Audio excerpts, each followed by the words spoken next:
Resources and development की शुरुआत करते हैं।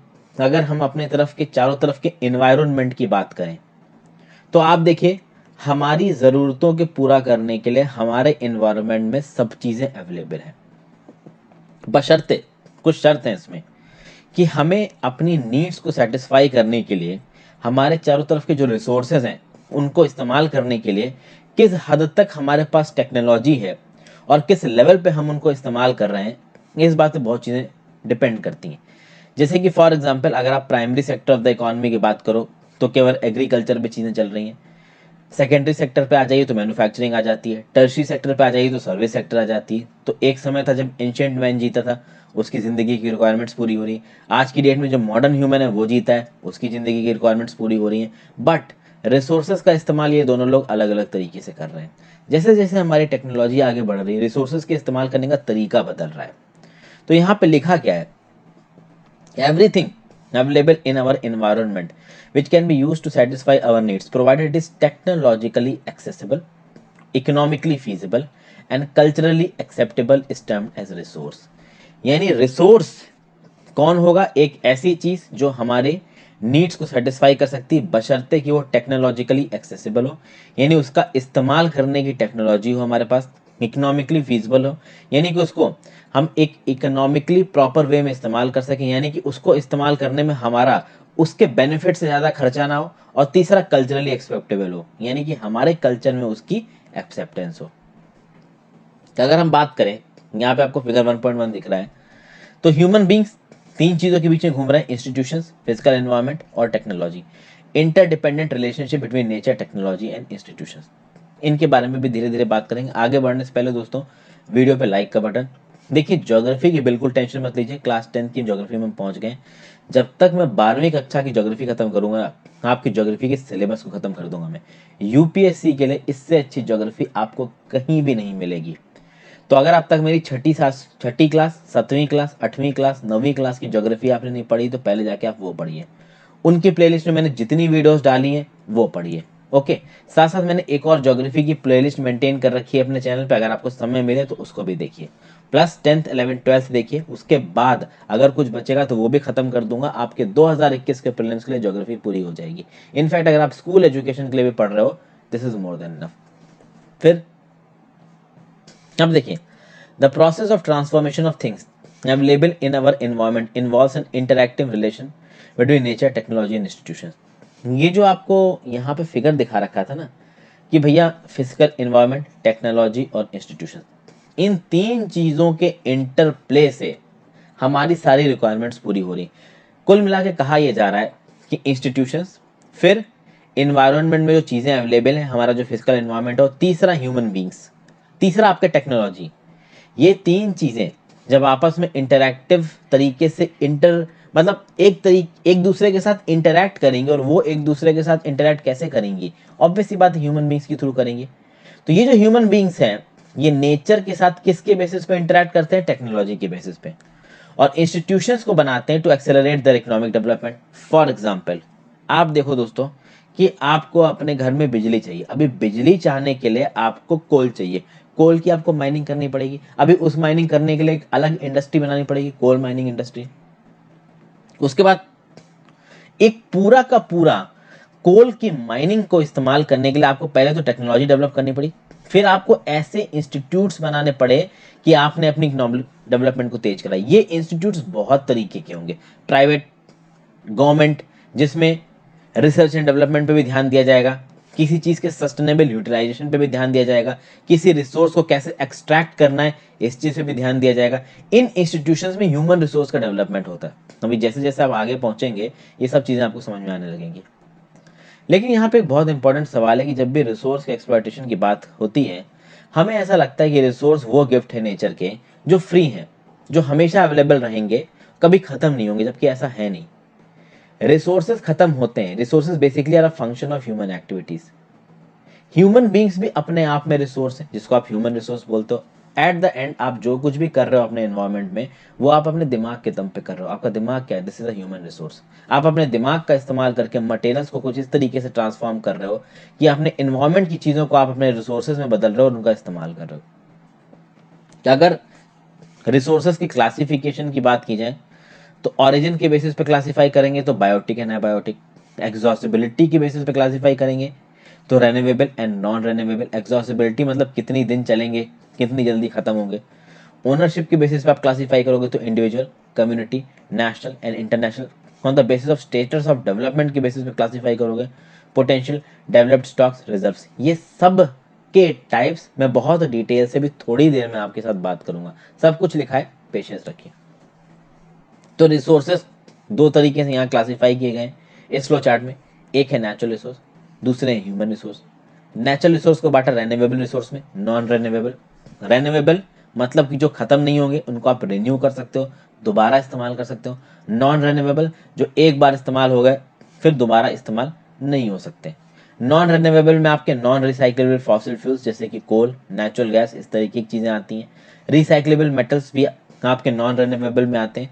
मतलब कि फॉर एग्जांपल अगर 1 किलो कैडमियम की बात कर लीजिए, अभी ये जो कैडमियम है, ठीक है ना, अगर आपने कहीं इस्तेमाल किया, उससे रिकवर करके फिर इस्तेमाल कर लिया तो ठीक है, बट ऐसा नहीं कि कैडमियम फिजिकली ब्रेक डाउन कर जाएगा और फिर से कैडमियम बन जाएगा, ये नहीं होगा।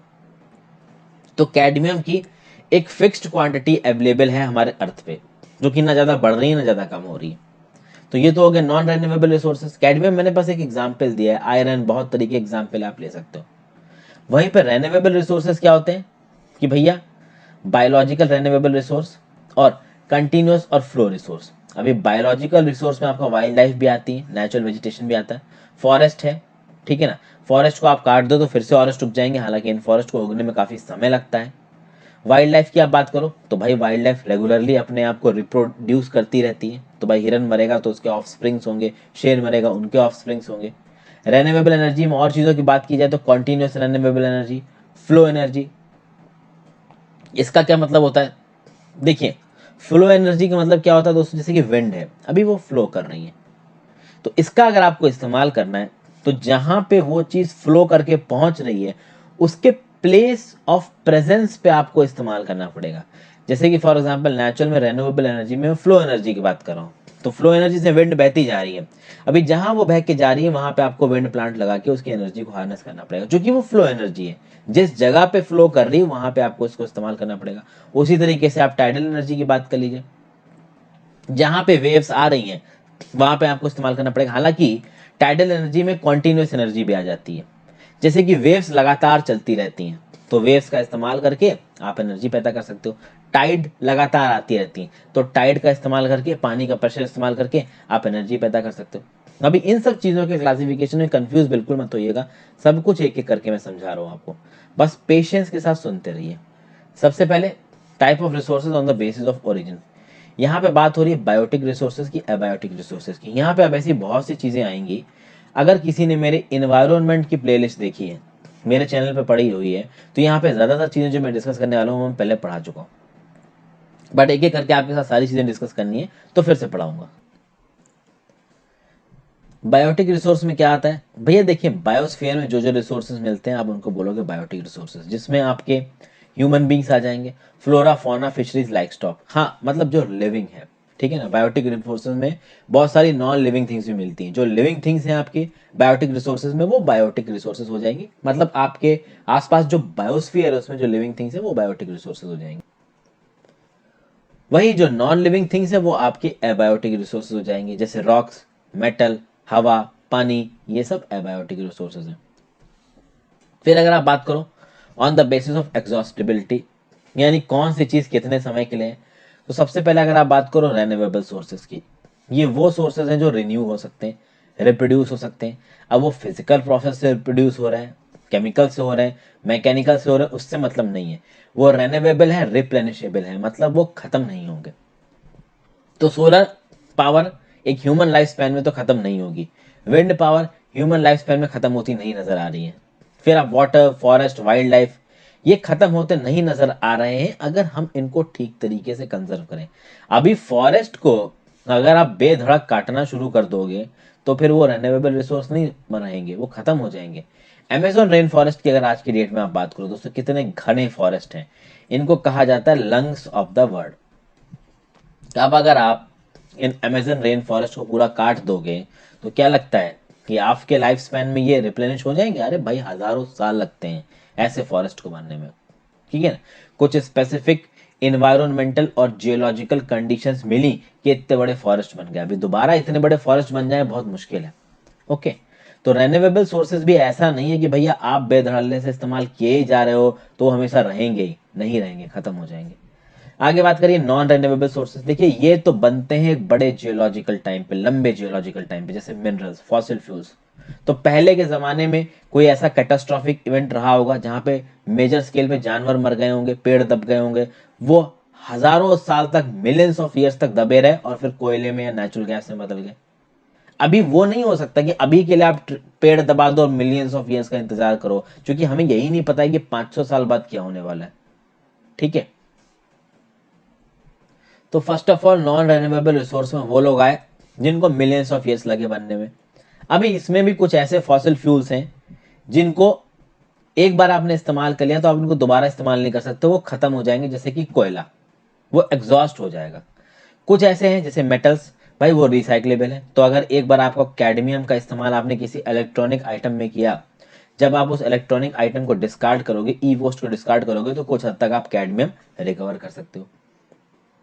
फिर अगर आप रिसोर्स की बात करो on the basis of ownership, तो भैया पहले तो आ जाएंगे इंडिविजुअल रिसोर्सेज। जैसे बहुत सारी चीजें आप प्राइवेटली ओन करते हो सकता है कि आप गांव के किसी राजे रजवाड़े फैमिली को बिलोंग करते हो, गांव में कई बीघे खेती आपकी है, तो वो आपकी पर्सनल प्रॉपर्टी। अब वो जो लैंड है that is basically what, that is a sort of resource, तो वो आपका है। आप देखो गांव के इलाकों में कई बार फार्मर्स को जमीनें देती है सरकार, ठीक है, बड़े बड़े ठेकेदार जोतेदार जमीन देते हैं, उसके बदले में फार्मर्स जो भी पैदावार करेंगे उसका रेवेन्यू शेयर उनको गवर्नमेंट के साथ या उन ठेकेदार के साथ शेयर करना पड़ेगा। तो अगर वो लैंड ओनरशिप है आपके पास, तो मतलब आपके पास किसी तरीके का रिसोर्स है। तो अगर आप शहर में एक फ्लैट ओन करते हो, दैट इज अ रिसोर्स। आपका खुद का कोई प्लॉट है जिसपे आपने घर बना रखा है, वो रिसोर्स है।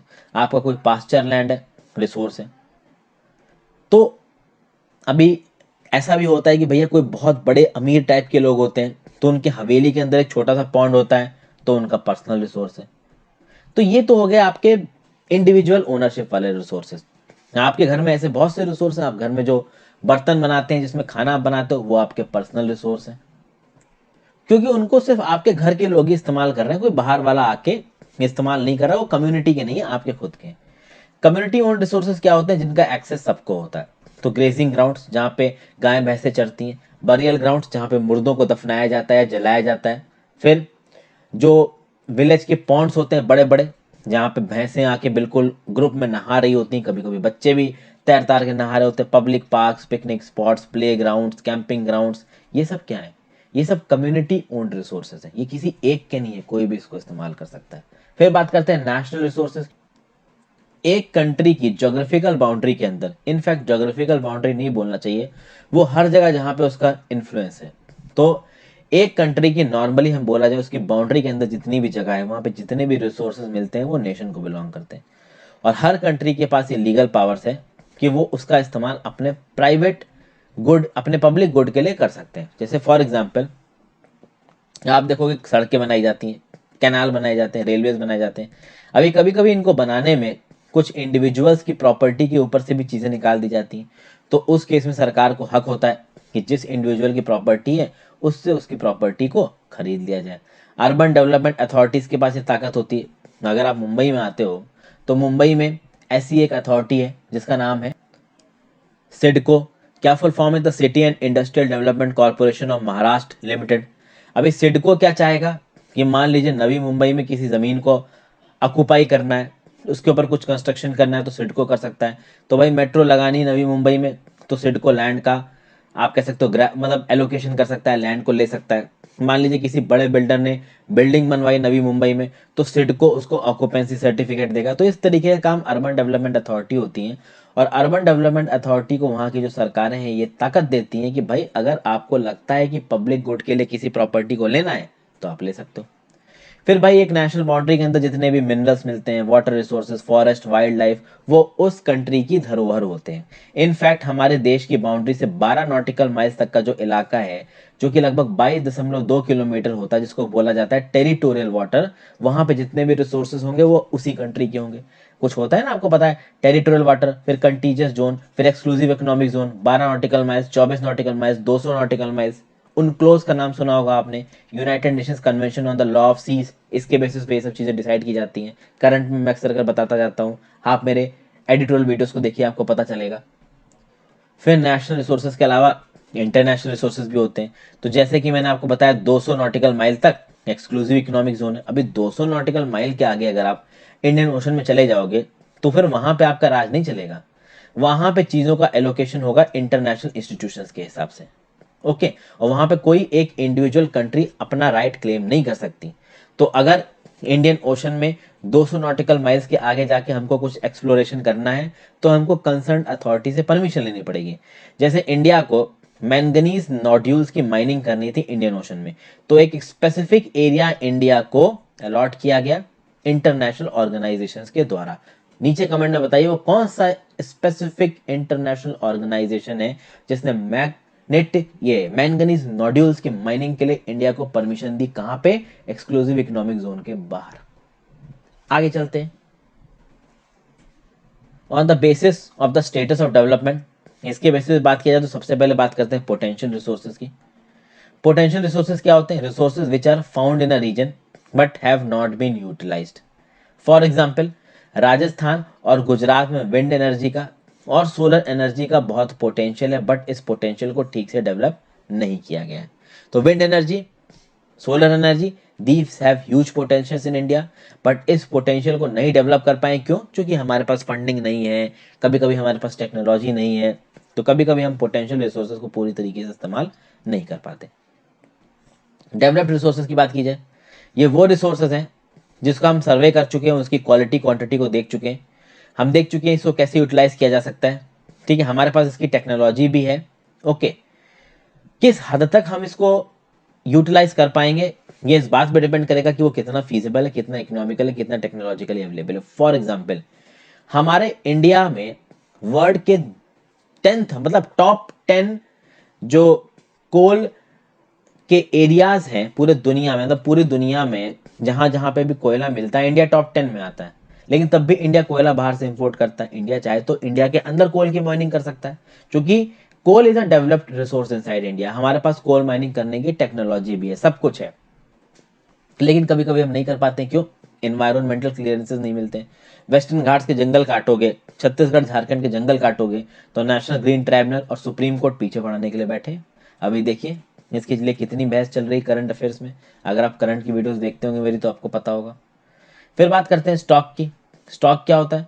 Materials in the environment which have the potential to satisfy human needs but human beings do not have the appropriate technology to access these are included among stock. मतलब कि हमें पता है कि हमारे चारों तरफ के एनवायरनमेंट में कोई बहुत यूजफुल चीज है, लेकिन प्रॉब्लम ये है कि उस यूजफुल चीज को इस्तेमाल करने की टेक्नोलॉजी नहीं है हमारे पास। फॉर एग्जाम्पल, वाटर है। अभी वाटर इज H2O, किस चीज से बना है? हाइड्रोजन और ऑक्सीजन से। और हमको पता है कि hydrogen is a very rich source of energy. तो अगर हम चाहें तो समुंदर से बहुत ज्यादा पानी निकाल के उससे हाइड्रोजन एक्सट्रैक्ट करें और इस हाइड्रोजन से एनर्जी पैदा करें। प्रॉब्लम ये है कि इस चीज की टेक्नोलॉजी नहीं है हमारे पास, नो हाउ नहीं है। तो कुल मिला के ये क्या हो गया? ये स्टॉक हो गया कि हमारे पास रिसोर्स तो है बट इस रिसोर्स को हार्नेस करने की टेक्नोलॉजी नहीं है। अभी इस स्टॉक को अगर आप इतना बड़ा मानते हो तो इसका एक छोटा सा हिस्सा है रिजर्व। रिजर्व क्या होता है? This is basically a subset of the stock. कहने का मतलब क्या है? Reserve can be put into use with the help of existing technical know how but their use has not been started. कहने का मतलब ये है कि अभी जो भी हमारे पास नो हाउ है उसका इस्तेमाल करके हम रिजर्व्स का इस्तेमाल कर तो सकते हैं, बट हमने अभी किया नहीं है। क्यों? क्योंकि हमको इनको कंजर्व करके रखना है फ्यूचर रिक्वायरमेंट्स के लिए। फॉर एग्जाम्पल, हमारे फॉरेस्ट, अभी हमको पता है कि जितनी भी हमारी टिम्बर की रिक्वायरमेंट है हम फॉरेस्ट को काट के इस्तेमाल कर सकते हैं। हमारी जो जगह की रिक्वायरमेंट है हम फॉरेस्ट को काट के इस्तेमाल कर सकते हैं। लेकिन कहीं ना कहीं हमको पता है कि सस्टेनेबल डेवलपमेंट के लिए और हमारी आने वाली पुश्तों के लिए ये जरूरी है कि हम लोग फॉरेस्ट को कंजर्व करके रखें। ठीक है, तो डैम्स को एक लिमिट तक लगाया बनाया जाता है, हाइड्रो इलेक्ट्रिक पावर को एक लिमिट में इकोलॉजी को देख के प्रोड्यूस किया जाता है, फॉरेस्ट को एक लिमिट तक काटा जाता है। तो समझ गए आप रिजर्व्स, स्टॉक और आपके डेवलप्ड रिसोर्सेज और पोटेंशियल रिसोर्सेज के बीच का फर्क। अब हम बात करते हैं development of resources. Resources human survival के लिए बहुत ज़्यादा इंपॉर्टेंट है, क्वालिटी ऑफ लाइफ के लिए बहुत ज़्यादा इंपॉर्टेंट है। और ये जो समझा जाता है कि resources of free gifts of nature, actually में ये फ्री गिफ्ट्स ऑफ नेचर है नहीं। ह्यूमन बीइंग को इनको इनडिस्क्रिमिनेटली इस्तेमाल नहीं करना चाहिए, क्योंकि भाई अगर आप इनडिस्क्रिमिनेटली इस्तेमाल करोगे तो ये खत्म हो जाएंगे। First of all, depletion of resource for satisfying the need of a few individuals. यहाँ पे हम बात कर लेते हैं कंज्यूमरिस्ट कल्चर की। आप देखिए दोस्तों, अगर average per capita energy usage आप यूएस के पर्सन की इंडिया के पर्सन से कंपेयर करोगे तो आपको पता चलेगा यूएस का एक नागरिक इंडिया के नागरिक से 17 गुना ज्यादा इलेक्ट्रिसिटी का प्रयोग करता है। अभी ये क्या, ये है कंज्यूमरिस्ट कल्चर।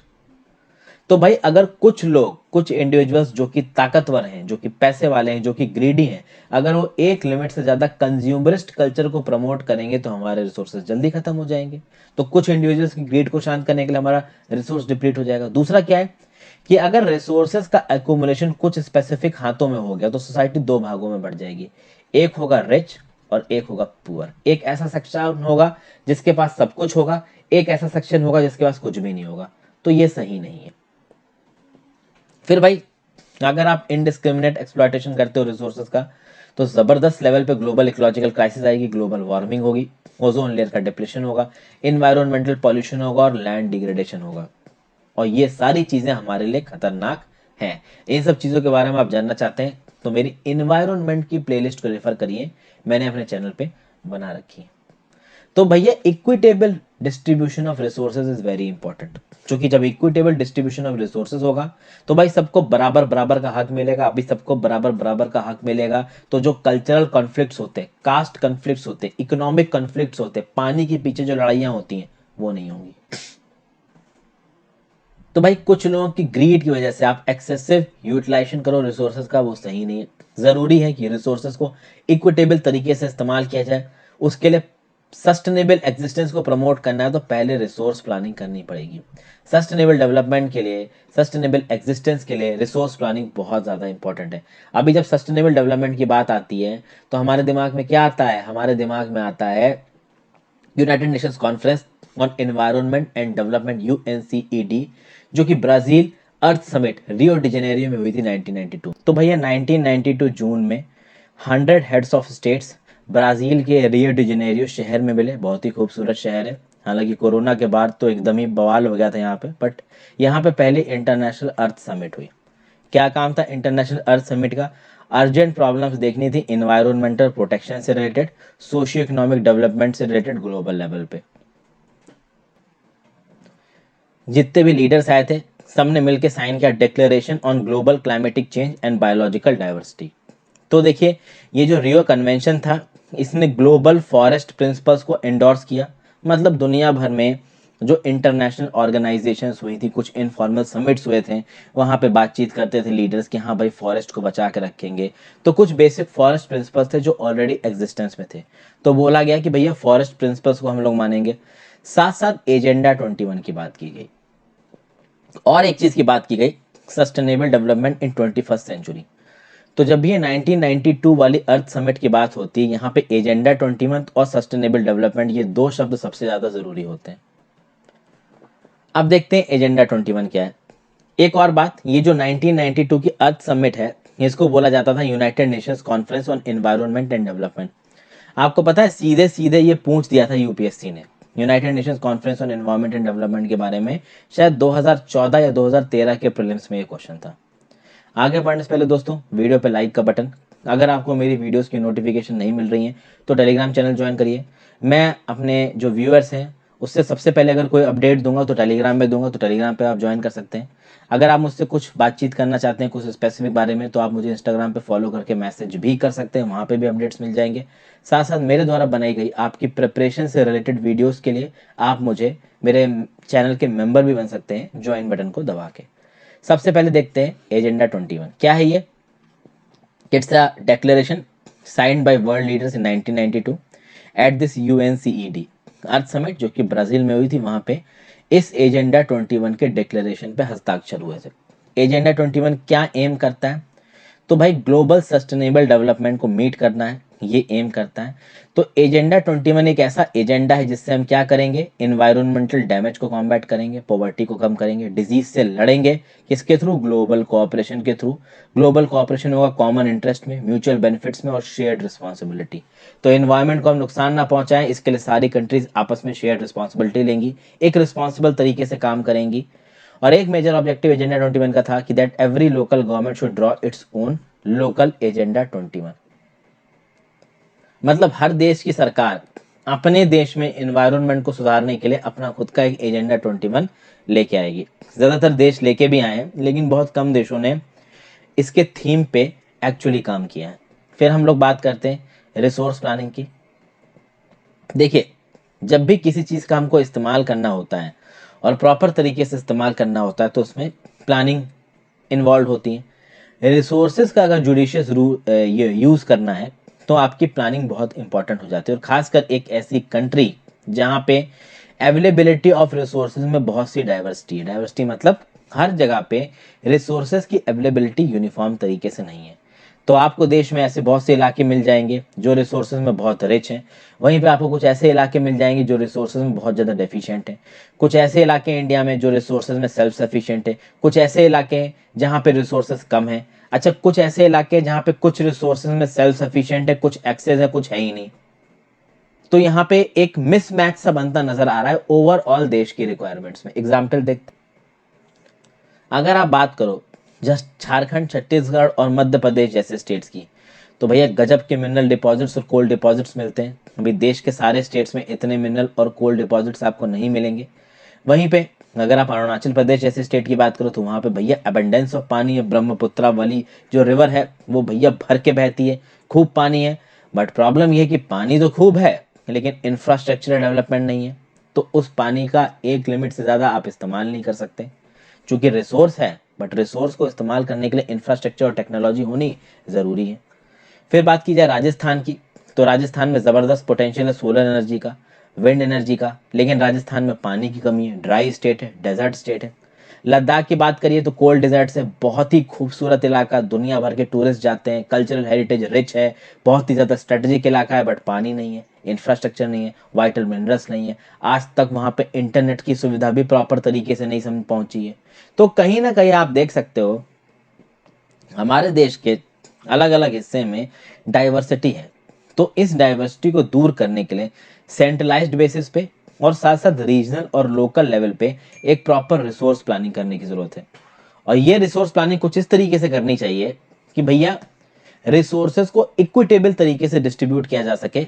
और जब भी किसी चीज पे काम हो रहा हो, रिसोर्स एलोकेशन हो रहा हो, तो सेंट्रल गवर्नमेंट के साथ साथ जो स्टेट गवर्नमेंट है, जो राज्य की सरकारें हैं, उनका भी उसमें कुछ कहना हो, उनका भी उसमें उतना ही रोल हो। इंडिया में रिसोर्स प्लानिंग की कुछ बातें कर लेते हैं। अभी इंडिया में अगर आप रिसोर्स प्लानिंग की बात कर रहे हो तो थोड़ी सी टेक्निकल चीजें यहाँ पे बात की जाएंगी। जैसे कि रिसोर्स प्लानिंग एक कॉम्प्लेक्स प्रोसेस है, क्यों है, क्योंकि यहाँ पे आपको आइडेंटिफाई करना पड़ेगा और इन्वेंट्री बनानी पड़ेगी हमारे देश के रिसोर्सेज की रीजन वाइज। तो रीजन में जा जाके सर्वे करना पड़ेगा, मैपिंग करनी पड़ेगी, क्वालिटेटिव और क्वांटिटेटिव, यानी कैसा रिसोर्स है और कितना रिसोर्स है। कैसा रिसोर्स आपको पता है, कोल के बहुत से टाइप होते हैं, एंथ्रासाइट, पीट, लिग्यूमिनस, बीट। तो भाई बिटुमिनस, सॉरी लेग्यूमिनस गलती से बोल दिया। तो कोल के कौन सा टाइप का रिसोर्स है इंडिया में, कितना है, तो इस तरीके का एस्टिमेशन करना पड़ता है, मेजरमेंट करना पड़ता है, ताकि उसके कितने फायदे हैं इनके बारे में एक इन्वेंट्री बनाई जा सके और फिर अकॉर्डिंगली उसका खनन किया जा सके, उसकी माइनिंग की जा सके। फिर साथ साथ evolving a planning structure endowed with appropriate technology skill and institutional setup for implementing resource development plan. वही बोल रहा हूं मैं आपसे कि भाई आपने रिसोर्सेज को आइडेंटिफाई कर लिया कितने हैं, अभी उनको माइन करने के लिए, उनको इस्तेमाल करने के लिए क्या इंस्टीट्यूशंस है, किस लेवल का स्किल है हमारे यहाँ, क्या टेक्नोलॉजिकल प्रोग्रेस है, इन सब चीज़ों को देख के प्लान बनाया जाएगा। और फाइनली रिसोर्स डेवलपमेंट प्लान को हमारे नेशनल डेवलपमेंट प्लान के साथ मैच किया जाएगा। तो हमारा नेशन किस हिसाब से प्रोग्रेस कर रहा है, हमें स्टील की कितनी ग्रोथ करनी है, हमें टेक्नोलॉजी की फील्ड में कितना आगे बढ़ना है, इन सब चीज़ों के हिसाब से हमारे रिसोर्स के डेवलपमेंट को मैच करा के आगे बढ़ा जाएगा। तो आप देखोगे कि India has made concerted efforts for achieving the goal of resource planning right from the first 5 year plan launched after independence. मतलब इंडिया ने रिसोर्स प्लानिंग के फील्ड में इंडिपेंडेंस के बाद से सीधे फर्स्ट ईयर प्लान में ही अपने प्लानिंग बनानी शुरू कर दी थी। अब बात यह है दोस्तों कि the availability of resources is a necessary condition for development of any region. बात यह है कि देखिए, कहीं पे अगर डेवलपमेंट होना है तो रिसोर्स होना जरूरी है, एक चीज है, लेकिन केवल रिसोर्स के होने से डेवलपमेंट हो जाएगा ये जरूरी नहीं है। तो अगर रिसोर्स है तो उस रिसोर्स को एक्सप्लॉइट करने के लिए अप्रोप्रिएट टेक्नोलॉजी और इंस्टीट्यूशंस भी होने चाहिए आपको, तभी उस रिसोर्स का आप कुछ यूज कर पाओ। अब आप कोयले की बात कर लो, कोयला पत्थर है। अभी अगर आपको ये पता ही नहीं है कि कोयले का इस्तेमाल क्या है, तो वो हमेशा आपके लिए पत्थर ही रहेगा, और पत्थर नॉर्मली हमारे लिए यूजलेस है। तो कहीं पे रिसोर्स है तो आपको उस रिसोर्स को एक्सप्लॉइट करना आना चाहिए टेक्नोलॉजी के पॉइंट ऑफ व्यू से, स्किल के पॉइंट ऑफ व्यू से, उसके लिए प्रॉपर इंस्टीट्यूशनल कैपेसिटी होनी चाहिए, तभी आप रिसोर्सेज का इस्तेमाल कर सकते हो। जैसे कि फॉर एग्जांपल हमारे देश की अगर आप बात करो, ऐसे बहुत से इलाके हैं जो रिच हैं रिसोर्सेज में, बट वो इकोनॉमिकली बहुत बैकवर्ड हैं। झारखंड छत्तीसगढ़ की बात कर लीजिए, और ऐसे बहुत से इलाके हैं जहाँ पे रिसोर्स बेस बहुत पुअर है बट वो इकोनॉमिकली डेवलप्ड है। आप गोवा की बात कर सकते हो। ओके, मैंने आपको कुछ एग्जांपल्स दे दिया, आप और एग्जांपल्स खुद से भी ढूंढ सकते हो। कोलोनाइजेशन की बात की जाए, कोलोनाइजेशन मतलब अंग्रेज जिन्होंने जो हमारे देश को आके कॉलोनी बनाया, ऐसे दुनिया में उस समय पे बहुत सी ऐसी कंट्रीज थी जिनको कॉलोनी बना रहा था। जैसे अफ्रीका की ऑलमोस्ट सारी कंट्रीज गुलाम थी, साउथ ईस्ट एशिया की बहुत सी कंट्रीज गुलाम थी, तो इंग्लैंड, फ्रांस, अमेरिका जैसी कॉलोनीज ने इनके ऊपर कब्जा कर रखा था। तो कॉलोनाइजेशन की हिस्ट्री हमको क्या बताती है कि उन कॉलोनीज पे कब्जा क्यों करते थे कॉलोनियल पावर्स, क्योंकि वहां पे उनको बहुत रिच रिसोर्सेज मिलते थे। और चूंकि इन कॉलोनियल कंट्रीज के पास, मतलब ये जो कॉलोनीज थी, इंडिया, साउथ ईस्ट एशिया की जो कंट्रीज थी जिनके पास रिसोर्सेज थे, उनके पास टेक्नोलॉजिकल प्रोग्रेस नहीं थी उन रिसोर्सेज को एक्सप्लॉइट करने की। वो टेक्नोलॉजिकल प्रोग्रेस उन कॉलोनाइजिंग कंट्रीज के पास थी, इंग्लैंड, फ्रांस जैसी, जो कि इस लेवल का हनन कर रहे थे, शोषण कर रहे थे। तो कहीं ना कहीं जो कंट्रीज कॉलोनाइज हुई उनको इस चीज का घाटा था। तो भाई देखिए, सीधी सीधी बात यह है कि resources can contribute to the development only, resources आपके डेवलपमेंट में एक मेजर रोल प्ले कर सकती हैं जब उनको एक्सप्लॉइट करने के लिए अप्रोप्रिएट टेक्नोलॉजिकल प्रोग्रेस हो, इंस्टीट्यूशनल प्रोग्रेस हो। ठीक है, फिर अगर आगे बात की जाए, in India development in general and resource development in particular does not only involve the availability of resources but also the technology, quality of human resources and the historical experiences of people। यानी कि कितने resource हैं ये matter करता है, उन resource को हनन करने की आपके पास क्या टेक्नोलॉजी है ये मैटर करता है, क्वालिटी ऑफ ह्यूमन रिसोर्सेज क्या है, और साथ साथ लोगों के हिस्टोरिकल एक्सपीरियंसेस क्या है। इन सब चीज़ों पर डिपेंड। लोगों के हिस्टोरिकल एक्सपीरियंसेस का मतलब ये है कि फॉर एग्जाम्पल फॉरेस्ट इलाकों में अगर कुछ ट्राइबल्स रह रहे हैं और हिस्टोरिकली वो हमेशा से उस जगह पे रह रहे हैं, वो उनकी जगह है, और वहां पे आपको बड़ी कोल माइन मिल गई तो उनको हटा के वहां पे हनन करने में परेशानी हो सकती है। ठीक है, फिर आगे बात की जाए कंजर्वेशन ऑफ रिसोर्सेज की। रिसोर्सेज किसी भी देश की डेवलपमेंटल एक्टिविटी के लिए बहुत ज़्यादा इंपॉर्टेंट है। तो अगर इररेशनल तरीके से इन रिसोर्स का कंजम्पशन किया जाएगा, ओवर यूटिलाइजेशन किया जाएगा, तो बहुत सी इन्वायरमेंटल, सोशल और इकोनॉमिक प्रॉब्लम्स इसके साथ जुड़ी हुई होंगी। इसलिए रिसोर्स कंजर्वेशन को करना बहुत ज़्यादा ज़रूरी है। ठीक है ना, और ये बहुत इंपॉर्टेंट वजह रही है, बहुत सारे लीडर्स ने भी इसके ऊपर आवाज़ उठाई है, जैसे गांधी जी। गांधी जी का एक स्टेटमेंट था और वो स्टेटमेंट बहुत परफेक्ट था, वो उस समय पे भी बहुत ज़्यादा रेलिवेंट था, ये आज भी बहुत ज़्यादा रेलिवेंट है। गांधी जी ने क्या बोला, there is enough for everyone's need and not for everybody's greed. यानी लोगों की ज़रूरत के हिसाब से हमारे नेचर ने हमें बहुत कुछ दे रखा है, लेकिन लोगों के लालच के हिसाब से हमारे नेचर ने हमको उतना कुछ नहीं दिया है। तो गांधी जी ने बोला कि जो ग्रीडी और सेल्फिश इंडिविजुअल्स हैं, और इन सेल्फिश इंडिविजुअल्स ने जो मॉडर्न टेक्नोलॉजी बनाई है जिससे रिसोर्सेज का एक्सप्लॉयटेशन करते हैं, इससे नेशनल और ग्लोबल लेवल पे रिसोर्स का डिप्लीशन होता है, जिससे एनवायरनमेंट भी खराब होता है, हमारे रिसोर्सेज भी जल्दी खत्म होते हैं, और जो रिच लोग हैं जिनके पास मीन्स की अवेलेबिलिटी है वो सारे फायदे उठा ले जाते हैं, और नीचे के लेवल पे जो लोग हैं, जो थोड़े गरीब हैं, जो थोड़े पिछड़े हुए हैं, मार्जिनलाइज्ड हैं, वल्नरेबल हैं, उनको कुछ नहीं मिलता। तो जब सस्टेनेबल डेवलपमेंट की बात होती है, रिसोर्स के ऑप्टिमम यूज की बात होती है, तो यहाँ पे सबसे पहले एक क्लब निकल के आता है, क्लब ऑफ रोम। और क्लब ऑफ रोम से रिलेटेड डायरेक्ट क्वेश्चन यूपीएससी ने पूछा था। अब आप सोचिए, क्लब ऑफ रोम से रिलेटेड डायरेक्ट क्वेश्चन यूपीएससी ने पूछा, उस समय पे लोगों को लगा कि क्लब ऑफ रोम कहाँ लिखा है, एनसीईआरटी में लिखा हुआ है। आप सोचो दोस्तों, लोग पूछते हैं एनसीईआरटी क्यों पढ़ना। जब क्लब ऑफ रोम आ गया था ना यूपीएससी में, लोगों का दिमाग खराब हो गया था कि यार ये कैसे पूछ दिया, ये तो न्यूज में है नहीं, करंट अफेयर्स में है नहीं, तो एनसीईआरटी में तो है ना भाई, तो आ गया। सबसे पहले क्लब ऑफ रोम ने बात की कि भैया 1968 में ये बातचीत हुई कि रिसोर्स कंजर्वेशन को प्रॉपर तरीके से करना है। 1974 में गांधीयन फिलॉसफी को आगे बढ़ाते हुए, गांधीयन फिलॉसफी इन रिसोर्स कंजर्वेशन को आगे बढ़ाते हुए शूमाकर जी ने अपनी किताब लिखी स्मॉल इज ब्यूटीफुल। इस किताब में इन्होंने लिखा कि ग्लोबल लेवल पे रिसोर्स कंजर्वेशन कितना इंपॉर्टेंट है। यही बात ब्रंटलैंड कमीशन रिपोर्ट 1987 ने भी बोली। तो इसके बेसिस पे आप देखोगे, ब्रंटलैंड कमीशन रिपोर्ट 1987 के बेसिस पे सस्टेनेबल डेवलपमेंट की अवधारणा पूरे दुनिया में तेजी से प्रमोट की जाने लगी और ये बोला जाने लगा कि कहीं ना कहीं रिसोर्स के कंजर्वेशन की जरूरत है। क्योंकि उस समय पे अगर आप यूएसए और जो यूरोपियन कंट्रीज है इनको देखोगे ना, भैया गजब लेवल पे ये लोग रिसोर्स का कंजम्पशन कर रहे थे। उस समय पे इंडिया चाइना जैसी कंट्रीज तो गरीब थी, बट ये जो यूरोपियन कंट्रीज थी, कनाडा था, नॉर्थ अमेरिकन कंट्रीज थी, ये बहुत ज़्यादा रिच थी, बहुत मैसिव स्केल पे रिसोर्स का कंजम्पशन कर रही थी।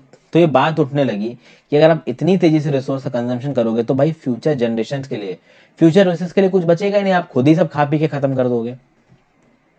ओके, तो फिर ये सारे व्यू पॉइंट एक सब्सिक्वेंट किताब में छपे जिसका नाम है आवर कॉमन फ्यूचर, और बाद में सस्टेनेबल डेवलपमेंट को एक इंपॉर्टेंट एम की तरह माना गया Earth Summit at Rio de Janeiro Brazil in 1992। अभी जब रिसोर्स मोबिलाइजेशन की बात हो रही है तो हम लोग लैंड सोर्सेस की भी बात करते हैं। देखिए, हम लोग जमीन पे रहते हैं, हमारी सारी की सारी, हमारी ज्यादातर economic activities, actually most of the economic activities are related to land. Land obviously एक नेचुरल सोर्स की तरह निकल के आता है। जितनी भी नेचुरल वेजिटेशन है लैंड पे, वाइल्ड लाइफ लैंड पे, ह्यूमन लाइफ लैंड पे, इकोनॉमिक एक्टिविटीज लैंड पे हो रही, ट्रांसपोर्ट सेक्टर, कम्युनिकेशन सेक्टर, सारे सिस्टम्स लैंड पे लगे हुए हैं। तो लैंड एक एसेट है और लैंड एक लिमिटेड एसेट है। अगर देखा जाए, इंडिया की बात की जाए, land under important relief features in India, तो plains is around 43% of the India's land, mountains is around 30% of India land, priority is around 27% of India's land. और लैंड एक फाइनाइट रिसोर्स है। खासकर इंडिया जैसी कंट्री की बात की जाए जहां इतनी ज्यादा आबादी है, वहां लैंड ऑब्वियसली एक बहुत फाइनाइट रिसोर्स की तरह निकल के हमारे सामने आता है। इसलिए जब भी लैंड को अलग अलग पर्पजेस के लिए इस्तेमाल करने की बात करी जाती है तो बहुत ज्यादा केयरफुल प्लानिंग उसके साथ एसोसिएट होनी चाहिए। लैंड में बहुत सारे रिलीफ फीचर्स हैं, जैसे माउंटेन्स, प्लेट्यूज, प्लेन्स और आइलैंड्स। 43% प्लेन है और ये प्लेन लैंड बहुत ज़रूरी है। एक तो एग्रीकल्चर के पर्सपेक्टिव से, चूंकि माउंटेनियस इलाकों में एग्रीकल्चर थोड़ा सा लिमिटेड हो जाता है। दूसरा इंडस्ट्री के पर्सपेक्टिव से, अगर बात की जाए माउंटेन्स की, तो 30% ऑफ द सरफेस एरिया वहाँ पे माउंटेन्स एक अलग ही वजह से इंपॉर्टेंट हो जाते हैं। फर्स्ट ऑफ ऑल एक ग्रीन, मतलब एक अलग ही तरीके का इकोसिस्टम है वो। दूसरी चीज़, इन्हीं माउंटेन से नदियाँ निकलती हैं और ये नदियाँ, खासकर अगर हिमालयन नदियों की बात करो तो पेरेनियल फ्लो है इनका, यानी पूरे साल ये नदियां बहती हैं, तो पूरे साल ये पानी की अवेलेबिलिटी को नॉर्दर्न इंडिया में इंश्योर करती हैं। आप देखोगे सदर्न इंडिया की भी बहुत सारी नदियां वेस्टर्न घाट से निकल रही हैं, वो भी माउंटेन्स हैं। प्लस माउंटेन में टूरिज्म होता है, बहुत सारे इकोलॉजिकल एस्पेक्ट्स जुड़े हुए हैं, कुछ ऐसी स्पेशीज हैं प्लांट्स की जिनके मेडिसिनल पर्पसेस हैं। ओके, आगे बात की जाए तो हमारे देश का 27% जो इलाका है वो प्लेट्यू इलाका है। यहाँ पे रिच रिजर्व्स मिलेंगे मिनरल्स के, फॉसिल फ्यूल्स के, फॉरेस्ट के। तो लैंड अपने आप में ही बहुत सारे तरीकों की तरफ से इस्तेमाल किया जा सकता है। अब इंडिया में लैंड को किस किस तरीके से यूटिलाइज किया गया, सेग्रीगेट किया, इसकी बात कर लेते हैं। सबसे पहले आते हैं फॉरेस्ट। दूसरे नंबर पे land not available for cultivation. अभी land not available for cultivation में दो टाइप्स हैं, एक तो बैरन और वेस्ट लैंड, दूसरा land put to non agricultural uses, यानी बिल्डिंग्स, रोड्स, फैक्ट्रीज को बनाने के लिए जिस लैंड को इस्तेमाल किया गया। तो ये वो लैंड हो गया जो कल्टीवेशन के लिए अवेलेबल नहीं है। दूसरा है बैरन और वेस्ट लैंड। अब ये कितना कितना परसेंट है, इसको अभी के लिए हम यहाँ डिस्कस नहीं कर रहे हैं, ये भी आएगा। फिलहाल के लिए आप टाइप्स ऑफ लैंड देखते जाइए। फिर थर्ड कैटेगरी में आता है अदर अनकल्टिवेटेड लैंड, जिसमें फैलो लैंड नहीं आता। फैलो लैंड हम अलग से डिस्कस करेंगे। फैलो लैंड के अलावा जो अदर कल्टिवेटेड लैंड है, इसमें आते हैं पैस्चर्स और ग्रेजिंग लैंड, जहाँ पे जाके ये जो भेड़ बकरियां हैं, गाय भैंसें हैं, वो चरती हैं, पास्चर्स हो गए। फिर मिसलेनियस ट्री क्रॉप्स के अंदर जो लैंड आते हैं, इसको नेट सोन इलाके में नहीं जोड़ा जाता है। कल्चरेबल वेस्ट लैंड, यानी कि 5 साल से ज़्यादा अगर किसी लैंड पे क्रॉप को नहीं उगाया गया तो वो कल्चरेबल वेस्ट लैंड बन जाता है। तो ये तो वो लैंड हो गया जो कि अदर कल्टिवेटेड लैंड और फैलो लैंड की कैटेगरी में नहीं आता। फैलो मतलब खाली छोड़ा हुआ। फैलो लैंड की कैटेगरी में क्या होता है, एक तो है करंट फैलो, मतलब वहां पे एक एग्रीकल्चर ईयर या उससे कम में कल्टीवेशन ना किया गया हो। फिर इसी के अंदर एक सब कैटेगरी है अदर देन करंट फैलो, इसमें वो लैंड है जिसमें पिछले 1 से 5 साल में कल्टीवेशन ना किया गया हो, और 5 साल से ऊपर अगर कल्टीवेशन नहीं किया गया है तो वो अदर अनकल्टिवेटेड लैंड की कैटेगरी में चला जाएगा, किसमें, कल्चरेबल वेस्ट लैंड में। फिर नेट सोन एरिया की बात करते हैं। नेट सोन एरिया क्या होता है दोस्तों, वो इलाका जहां पे साल में क्रॉप उगाई जाती है। अभी आपको पता ही है दोस्तों कि हमारे यहाँ 3 सीजन हैं, जैद, खरीफ और राबी क्रॉप्स। इन तीनों सीजन्स में क्रॉप उगाए जाते हैं। अब लैंड पे, एक ही लैंड पे खरीफ क्रॉप भी उगाया जाएगा, राबी क्रॉप भी उगाया जाएगा और जैद क्रॉप भी उगाया जाएगा। तो ऑब्वियस सी बात है, एक लैंड पे एक साल से ज्यादा बार सोइंग, क्रॉपिंग, हार्वेस्टिंग ये सब कुछ होता है। तो भाई बात यह है कि मान लीजिए 100 हेक्टेयर्स ऑफ लैंड है, इस 100 हेक्टेयर्स ऑफ लैंड पे सीजन में मान लीजिए 3 क्रॉप्स उगाई गई, तो इस 100 हेक्टेयर्स ऑफ लैंड को 3 बार चुना जाएगा ना, 300 हेक्टेयर गिना जाएगा। तो नेट सोन एरिया तो आ जाएगा भाई, ओवरऑल कितना लैंड है जिसको एक या एक से बार ज्यादा बार टिल किया जा रहा है। यहाँ पे एक कंसेप्ट निकल के आता है gross cropped area. Gross cropped area का मतलब क्या होता है दोस्तों, कि मान लीजिए 100 hectares of net sown area है, इस 100 hectares of net sown area को एक साल में 3 बार सो किया गया, तो ओवरऑल लैंड यूजेज कितना हो गया, 300 हेक्टेयर्स का। तो ये 300 हेक्टेयर्स क्या हो जाएगा, ग्रॉस क्रॉप्ड एरिया। ठीक है, तो ये होता है दोस्तों। तो नेट सोन एरिया जिसपे मतलब साल भर का जो ओवरऑल लैंड है उसके ऊपर क्रॉप उगाई जा रही है। अभी उस लैंड के ऊपर बार बार आप अलग अलग क्रॉपिंग सीजन्स में क्रॉप उगाओगे तो ओवरऑल जो क्रॉप्ड एरिया है पूरे साल में वो बढ़ जाएगा, इसलिए ग्रॉस क्रॉप्ड एरिया हमारे यहाँ आपको ज्यादा नजर आएगा। लैंड यूज पैटर्न की बात करते हैं इंडिया में। भैया लैंड यूज पैटर्न बहुत से फिजिकल फैक्टर्स पे डिपेंड करता है, टोपोग्राफी पे डिपेंड करता है, क्लाइमेट पे डिपेंड करता है, सॉइल टाइप पे डिपेंड करता है, ह्यूमन फैक्टर्स पे डिपेंड करेगा, एक जगह की पॉपुलेशन कितनी है, वहाँ पे पॉपुलेशन डेंसिटी, टेक्नोलॉजिकल कैपेबिलिटी, वहाँ के कल्चर ट्रेडिशंस क्या हैं। तो यहाँ पे पेड़ को अगर नहीं काटा जाता है तो वहाँ पे फॉरेस्ट ज़्यादा होंगे, डिफॉरेस्टेशन होगा ही नहीं। यहाँ पे देखिए अलग अलग लैंड यूज कैटेगरी दिखा रखी है। एक डाटा है 1960 का ये वाला, एक डाटा है 2014 से 15 का ये वाला। यहाँ पे आप देखो, मैं कुछ ही डाटा आपको बताऊंगा। जैसे इस वाले पोर्शन की बात करो तो ये पोर्शन डिनोट करता है area under non agricultural uses. ये 46.26% था आपका किसमें, 60-61 में, और 45.5% हो गया 2014-15 में। कुछ मेजर चेंज नजर नहीं आ रहा है। मेजर चेंज यहाँ पे नजर आ रहा है फॉरेस्ट में 18.11% थे 60-61 में, 23.3% हो गए 14-15 में।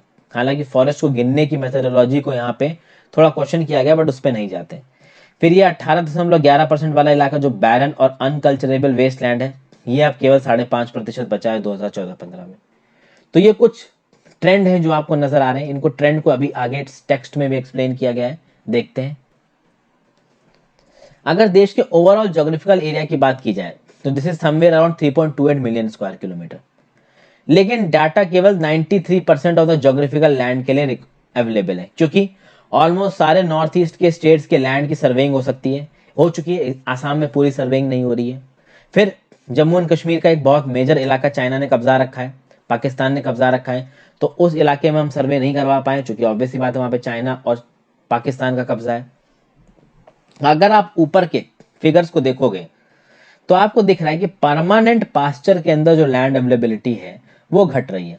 देखते हैं, परमानेंट पास्चर है ये वाला कलर, ये वाला कलर क्या दिखाता है, 4.71%। ओके, यहाँ पे ये चीज हो गई 3.3%। तो जो परमानेंट पास्चर्स हैं जो कि कैटल को ग्रेज कराने के लिए काम हो रहे हैं वो कम हो रहा है। तो यहाँ पे सवाल उठाया जा रहा है कि अगर हमारे परमानेंट पास्चर्स कम होंगे तो हम अपने कैटल पॉपुलेशन को कैसे सपोर्ट करेंगे। फिर most of the other than current fallow lands are either of poor quality or the cost of cultivation of such land is very high. Hence these lands are cultivated once or twice in about 2 to 3 years, and if these are included in the net zone area then the percentage of NSA in India comes to about 54% of the total reporting area. भाई बात यहाँ पे क्या बोली जा रही है, इस इलाके की बात हो रही है किसकी, other than current fallow. Other than current fallow इलाका, ये देखिए फैलो अदर देन करंट फैलो, ये यहाँ पे कितना दिख रहा है, 3.5%, 3.6%। अब बोला ये जा रहा है कि भाई अदर देन करंट फैलो का जो इलाका है ये वो लैंड है जहां पे क्रॉप का कल्टीवेशन ज्यादा होता नहीं है, अगर होगा भी तो 2 से 3 सालों में 1 या 2 बार होगा।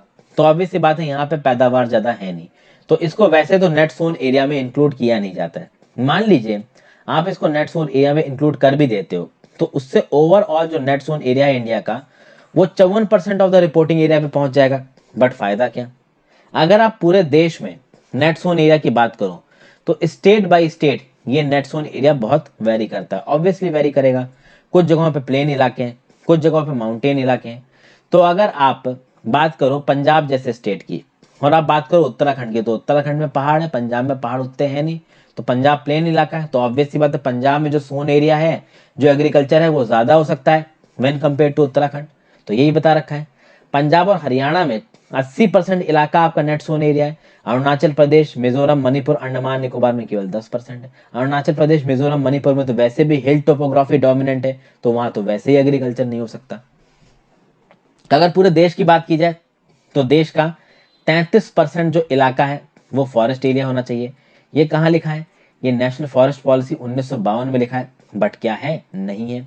फॉरेस्ट इतने इंपॉर्टेंट क्यों है, क्योंकि देखिए इकोलॉजिकल बैलेंस को मेंटेन करना है तो फॉरेस्ट को तो लगा के रखना है। फॉरेस्ट के साथ मिलियंस ऑफ पीपल का लाइवलीहुड जुड़ा हुआ है जो पूरी तरीके से फॉरेस्ट पे डिपेंडेंट है। इनमें हमारे देश के ट्राइबल लोग आते हैं जिनके बारे में मैंने पहले आपको बताया है। ओके, फिर लैंड में वो इलाका जो कि वेस्ट लैंड है and land put to non agricultural uses. तो अब इन इलाकों में एग्रीकल्चर तो हो नहीं सकता। First of all waste land में क्या क्या आता है, तो रॉकी इलाका जहाँ पे चट्टाने, एरिड इलाका, डेजर्ट इलाका, राजस्थान का थार डेजर्ट, ये सब वेस्ट इलाका है। यहाँ पे देखिए कुछ भी नहीं हो सकता। तो जब यहाँ पे कुछ नहीं हो सकता तो आप इन इलाकों पे कुछ कर भी नहीं सकते। अब बात यह है कि इन इलाकों में जो प्रॉब्लम्स हैं वो दूसरे इलाकों में ना जाए। आपको पता है ना, डेजर्ट्स एक्सपेंड करते हैं और ये एक्सपेंड करते हैं लैंड डिग्रेडेशन के प्रोसेस के थ्रू। तो कहीं ना कहीं लैंड डिग्रेडेशन पे बातचीत करी गई है, इस पर हम थोड़ी देर में आते हैं। फिर कुछ ऐसा भी लैंड है जो नॉन एग्रीकल्चर यूजेस में है, जैसे कि आप रोड्स बनाने के हैं, रेलवेज बनानी है, एयरपोर्ट बनानी है, इंडस्ट्री बनानी है, तो ये चीजें भी जरूरी हैं मॉडर्न इकोनॉमी के कंसेप्ट को देखा जाए तो अभी अगर इन सब चीजों को बनाना है तो उस लैंड को आपको एग्रीकल्चर से हटाना पड़ेगा। तो आप देखोगे दोस्तों लैंड का जो यूजेज है ना वो लगातार बदल रहा है। कहीं ना कहीं हमको लैंड के यूजेज को कंजर्व करना है और मैनेज करना है, क्योंकि अगर हम नहीं करेंगे तो बहुत तेजी से लैंड डिग्रेडेशन होगा। और अगर हमारे लैंड की क्वालिटी गिरी तो जैसा कि मैंने आपको बताया कि लैंड एक इंपॉर्टेंट रिसोर्स है, अगर हमारा रिसोर्स डिग्रेड होगा तो हमारी सोसाइटी और इन्वायरमेंट में इसके क्लियर कट इफेक्ट आएंगे। और खास बात दोस्तों लैंड की यह है कि लैंड को हमारे पूर्वजों ने हमारे साथ शेयर किया। हमारी जो फ्यूचर जनरेशन आएंगे, हमारे बच्चे, उनके बच्चों के बच्चे, उनके बच्चों के बच्चे, वो सब इसी लैंड को इस्तेमाल करने वाले हैं जिसपे हम लोग रह रहे हैं। हमारी 95% रिक्वायरमेंट्स फूड की, शेल्टर की, क्लॉथिंग की, ये लैंड से आती हैं, ठीक है ना। अब ह्यूमन एक्टिविटीज की लैंड्स का डिग्रेडेशन हो रहा है, इस लैंड के डिग्रेडेशन को रोकना है। ये लैंड का डिग्रेडेशन ह्यूमन एक्टिविटीज की वजह से हो रहा है, नेचुरली भी हो रहा है। बट जो नेचुरल फोर्सेस की वजह से लैंड का डिग्रेडेशन हो रहा है ना, वो ह्यूमन एक्टिविटीज की वजह से एग्रवेट हो गया, जिसको अरेस्ट करने की जरूरत है। तो अगर आप डेजर्ट इलाकों में जाओगे तो सैंड ड्यून्स का फॉर्मेशन होता है। आपको पता है ना, डेजर्ट्स अपने आप को एक्सपेंड करते हैं, वो फैलते ही चले जाते हैं, सैंड ड्यून्स बनते चले जाएंगे, ठीक है ना। विंड इरोजन की वजह से डेजर्ट्स फैलते चले जाएंगे, तो उस चीज को अरेस्ट करने की जरूरत है। फिर ह्यूमन एक्टिविटीज जैसे कि डिफॉरेस्टेशन लैंड डिग्रेडेशन करता है, ओवर ग्रेजिंग पास्चर्स का लैंड डिग्रेडेशन करता है, माइनिंग की वजह से लैंड डिग्रेडेशन होता है, क्वेरिंग की वजह से लैंड डिग्रेडेशन होता है। इन सब चीजों को कहीं ना कहीं रोकने की जरूरत है। जब माइनिंग होती है किसी जगह की तो जमीन को खोद दिया जाता है, तो अब जब उस जमीन को खोदा जाएगा तो सबसे पहले तो वहां पे आप पेड़ काटोगे, पेड़ काटोगे तो डिफॉरेस्टेशन होगा। तो आप देखोगे कि भैया झारखंड, छत्तीसगढ़, मध्य प्रदेश और उड़ीसा में हैवी अमाउंट में डिफॉरेस्टेशन हुआ है, जिसकी वजह से सीवियर लैंड डिग्रेडेशन हुआ है। साथ साथ जब आप माइनिंग करते हो तो ऊपर की पूरी लैंड की सरफेस को उखाड़ के बाहर फेंक देते हो, तो नीचे का इलाका एक्सपोज हो जाता है। एक बार आपने माइनिंग कर ली, वो माइनिंग पिट्स फिर खुली छोड़ दी जाती है। अरे उन माइनिंग पिट्स को भरो ना, लैंड लेवलिंग करो। लैंड लेवलिंग करती नहीं कंपनीज, उससे उनको नुकसान होता है। तो इससे इकोलॉजिकल प्रॉब्लम्स है, डीप स्कार्स हो जाते हैं लैंड में, लैंड का डिग्रेडेशन होता है। फिर गुजरात, राजस्थान और मध्य प्रदेश और महाराष्ट्र जैसी स्टेट्स की बात करो तो वहां पे ओवर ग्रेजिंग एक बहुत बड़ी प्रॉब्लम है, एक वजह बन के आती है लैंड डिग्रेडेशन की। पंजाब हरियाणा, वेस्टर्न उत्तर प्रदेश में क्या हुआ है कि भैया ट्यूबवेल दे दिए फार्मर्स को फ्री में, उन फार्मर्स ने नीचे से अंडरग्राउंड वाटर को खींच के इतना ज्यादा इरिगेशन किया कि अंडरग्राउंड जो वाटर टेबल है वो तो नीचे गई, प्लस वाटर लॉगिंग हो गई। इनके एग्रीकल्चर में वाटर लॉगिंग एक बहुत कॉमन प्रॉब्लम है, और वाटर लॉगिंग से सॉइल की क्वालिटी खराब होती है, सैलिनिटी बढ़ती है, एल्कलिनिटी बढ़ती है सॉइल की। फिर भाई जो मिनरल प्रोसेसिंग होती है, जैसे grinding of limestone cement industry के लिए, कैल्साइट और सोपस्टोन का बनना सिरामिक इंडस्ट्री में, इससे डस्ट पैदा होती है। ये डस्ट एटमॉस्फेयर में निकलेगी तो लोगों की बॉडी में घुसेगी तो प्रॉब्लम कर सकती है, बहुत सारी बीमारियां कर सकती है। साथ साथ ये जमीन पर जब सेटल डाउन करेगी तो पानी के इन्फिल्ट्रेशन रेट को रोक दोगी। तो अगर सॉइल के ऊपर ये डस्ट गिरती है तो पानी का जो इन्फिल्ट्रेशन रेट है सॉइल में वो कम हो जाएगा, तो first of all water logging बढ़ेगी। दूसरी बात, वो पानी इन्फिल्ट्रेट नहीं करेगा तो नीचे ग्राउंड लेवल मेंटेन नहीं होगा। तो इस तरीके की कितनी प्रॉब्लम्स जुड़ी हुई हैं। फिर रिसेंटली आपने देखा कि जो इंडस्ट्रीज काम करती हैं वो अपनी गंदगी बाहर फेंकती हैं वेस्ट की तरह, अभी यही गंदगी पानी में भी जाती है, लैंड में भी जाता है। हमारे देश का एक बहुत बड़ा हिस्सा इससे पॉल्यूटेड होता है, तो कहीं ना कहीं इन सब चीज़ों को रोकने की ज़रूरत है भाई। तो भाई इन सब प्रॉब्लम्स को सॉल्व करना है, उससे लैंड डिग्रेडेशन की प्रॉब्लम को सॉल्व किया जा सकता है। तो इसके लिए पेड़ लगाइए, ग्रेजिंग का प्रॉपर मैनेजमेंट करिए, शेल्टर बेल्ट्स बनाइए, शेल्टर बेल्ट से विंड इरोजन, ठीक है ना, सॉइल इरोजन को कम किया जा सकता है, सैंड ड्यून्स को स्टेबलाइज किया जा सकता है। सैंड ड्यून्स को स्टेबलाइज करने के लिए थॉर्नी बुशेस भी लगा सकते हैं। जो सैंड के लैंड फॉर्म्स हैं इनको मैंने पहले भी एनसीईआरटी में डिस्कस किया है, मेरी सारी एनसीईआरटीज देखिए, आपको ये पता चलेगा कि एक चीजें कैसे होती। फिर भैया वेस्ट लैंड का प्रॉपर मैनेजमेंट करना है, माइनिंग एक्टिविटीज पे कंट्रोल करना है। जो इंडस्ट्रियल एफ्लुएंट्स को आप पानी में डिस्चार्ज कर रहे हो उनको प्रॉपर ट्रीट करके डिस्चार्ज करो ताकि उसमें गंदगी कम हो। अगर गंदगी कम होगी तो लैंड कम पॉल्यूट होगा, वाटर कम पॉल्यूट होगा, तो इंडस्ट्रियल और सबर्बन इलाकों में जो पॉल्यूशन है वो कम होगा। और फाइनली आते हैं हम लोग सॉयल एज अ रिसोर्स पे। सॉयल एक इंपॉर्टेंट रेन्यूएबल नेचुरल रिसोर्स है। सारे लिविंग ऑर्गेनिजम्स, पेड़ पौधे, ये सब सॉयल से ही आते हैं। सन की एनर्जी प्लांट्स में आती है, प्लांट से एनिमल्स में जाती है, हम में आती है, एनिमल्स को हम खाते हैं, हम जिंदा रहते हैं। ओवरऑल ये सॉयल हमारे जिंदा रहने के लिए बहुत इंपॉर्टेंट है। फ्यू सेंटीमीटर्स ऑफ सॉयल को बनने में मिलियंस ऑफ ईयर्स लगते हैं, तो अगर ये सॉयल डिग्रेड हो गया तो इसको वापस रिक्लेम करना बहुत मुश्किल हो जाएगा। बहुत सारे फैक्टर्स हैं सॉयल फॉर्मेशन में, parent rock, relief, bed rock, climate, vegetation, other forms of life, ये सब इंपॉर्टेंट फैक्टर्स हैं, नेचर के साथ जुड़े हुए हैं। तो अगर नेचर में चेंजेस आएगा, टेम्परेचर, ग्लेशियर्स पिघलेंगे, विंड इरोजन होगा, रनिंग वाटर इरोजन होगा, डिकम्पोजर्स की एक्टिविटी में चेंज होगा, तो ऑब्वियसली सॉयल की क्वालिटी भी नीचे जाएगी। तो कहीं ना कहीं ये सारी एक्टिविटी एक प्रॉपर बैलेंस में होनी जरूरी है अगर सॉइल के फॉर्मेशन को हमको प्रॉपर करना है, क्योंकि सॉइल डिग्रेड भी लगातार हो रहा है और सॉइल फॉर्म भी लगातार हो रहा है। सॉइल में लगातार केमिकल और ऑर्गेनिक चेंजेस होते हैं। सॉइल की बहुत सी लेयर्स हैं जो कि पहले पहले साइंस की किताब में, साइंस एनसीईआरटी में मैंने आपको पढ़ाई है। यहाँ पे एक बेसिक आइडिया दिया है, ये तो खैर कुछ भी नहीं है। जो मेन सॉइल की लेयर्स हैं वो मैंने पहले के एनसीईआरटीज में कवर कर रखी हैं, अगर आपने देखी है तो आपको पता होगा, नहीं देखी तो देखिए जाके। तो ये सॉइल हमारे लिए काफी इंपॉर्टेंट निकल के आता है। इसी सॉइल में ऑर्गेनिक ह्यूमस भी होता है, इनऑर्गेनिक मटेरियल्स भी होते हैं।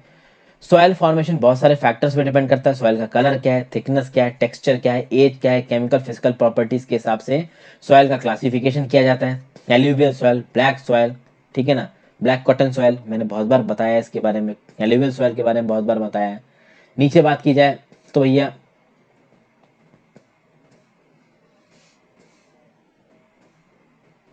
यहाँ देखिए कितने तरीके के सॉइल दिख रहे हैं, red and yellow, black, laterite, acidic, alluvial, forest and mountain. यहाँ पे हम लोग बात करेंगे सॉइल्स की।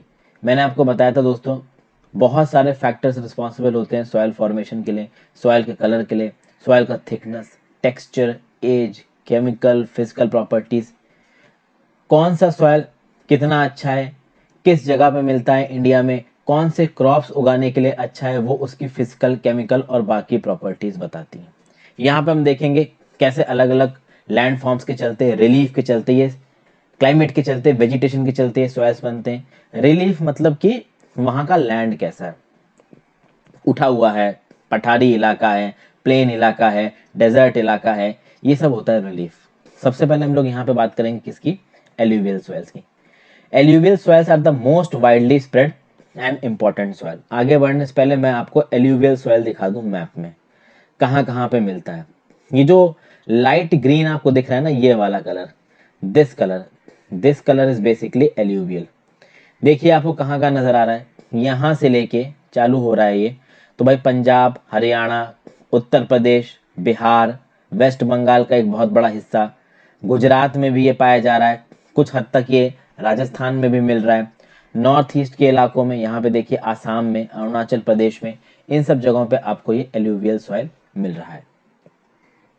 आपको पता है कि जिस इलाके में एल्यूवियल सॉइल मिल रहा है, जो आपको पिक्चर में नजर आ रहा है, एक तो गंगा रिवर सिस्टम का इलाका है ये, दूसरी तरफ नॉर्थ ईस्ट में आप कह सकते हो कि ब्रह्मपुत्र रिवर सिस्टम की वजह से ये एल्यूवियल सॉइल बना है, और कुछ हद तक आपको एल्यूवियल सॉइल यहाँ पे भी दिख रहा है। जैसे अगर आप ईस्टर्न कोस्ट देखो दोस्तों हमारे इंडियन पेनिनसुला का, तो राइट फ्रॉम तमिलनाडु अगर आप ऊपर की तरफ चलते चले जाओ तो आपको आंध्र प्रदेश आएगा, फिर ऊपर जाएंगे उड़ीसा आएगा, फिर ऊपर जाएंगे वेस्ट बंगाल आएगा। आपको इन कोस्टल यानी हमारा जो ईस्टर्न कोस्टल इलाका है, जो ईस्टर्न कोस्ट है, वहां पे भी आपको एल्यूवियल सॉइल मिलता है। तो ये तो हो गए एल्यूवियल सॉइल के लोकेशन। अब हम समझते हैं ये एल्यूवियल सॉइल बनता किससे। देखिए एल्यूवियल सॉइल बनता है, ऑब्वियस सी बात है, रिवर्स से जो सेडिमेंट्स आ रहे हैं उनसे बनता है ये रिवर्स कौन सी हैं? तो रिवर्स है भाई Indus river, Ganga river, Brahmaputra river.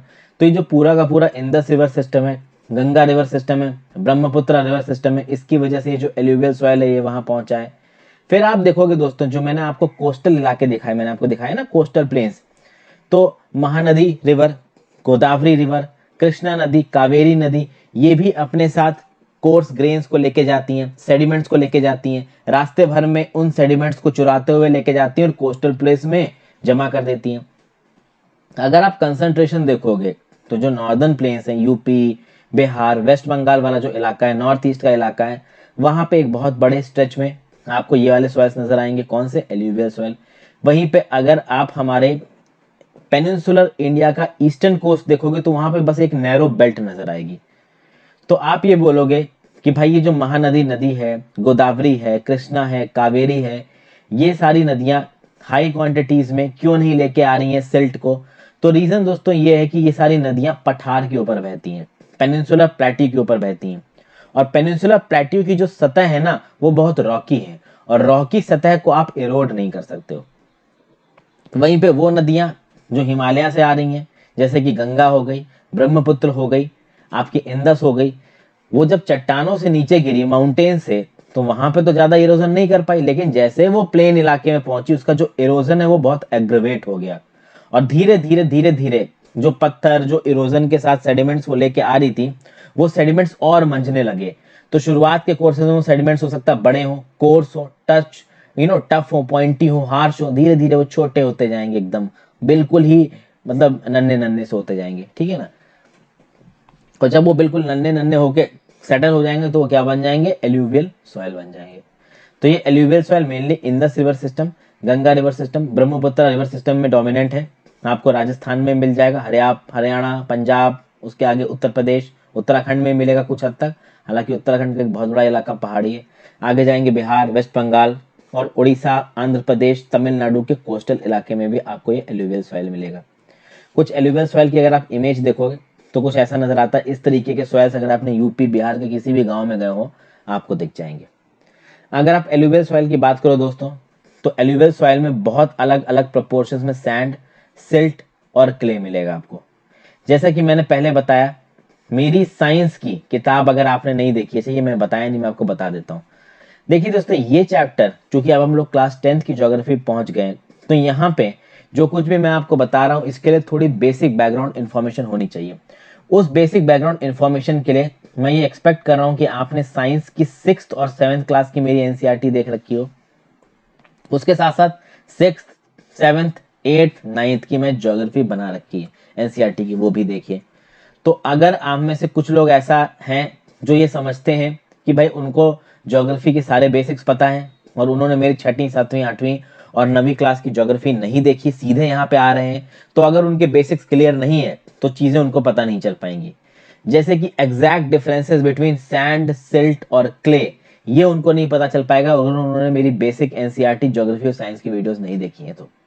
क्योंकि मैं आपको बता दूं, जितने भी आप में से लोग वीडियोस देख रहे हैं, ज्यादातर को सैंड, सिल्ट और क्ले के बीच का फर्क नहीं पता होगा। बहुत सारे लोगों को पता होगा, मैं सबको नहीं बोल रहा हूं, बट ज्यादातर को नहीं पता होगा। चलिए आगे बात करते हैं।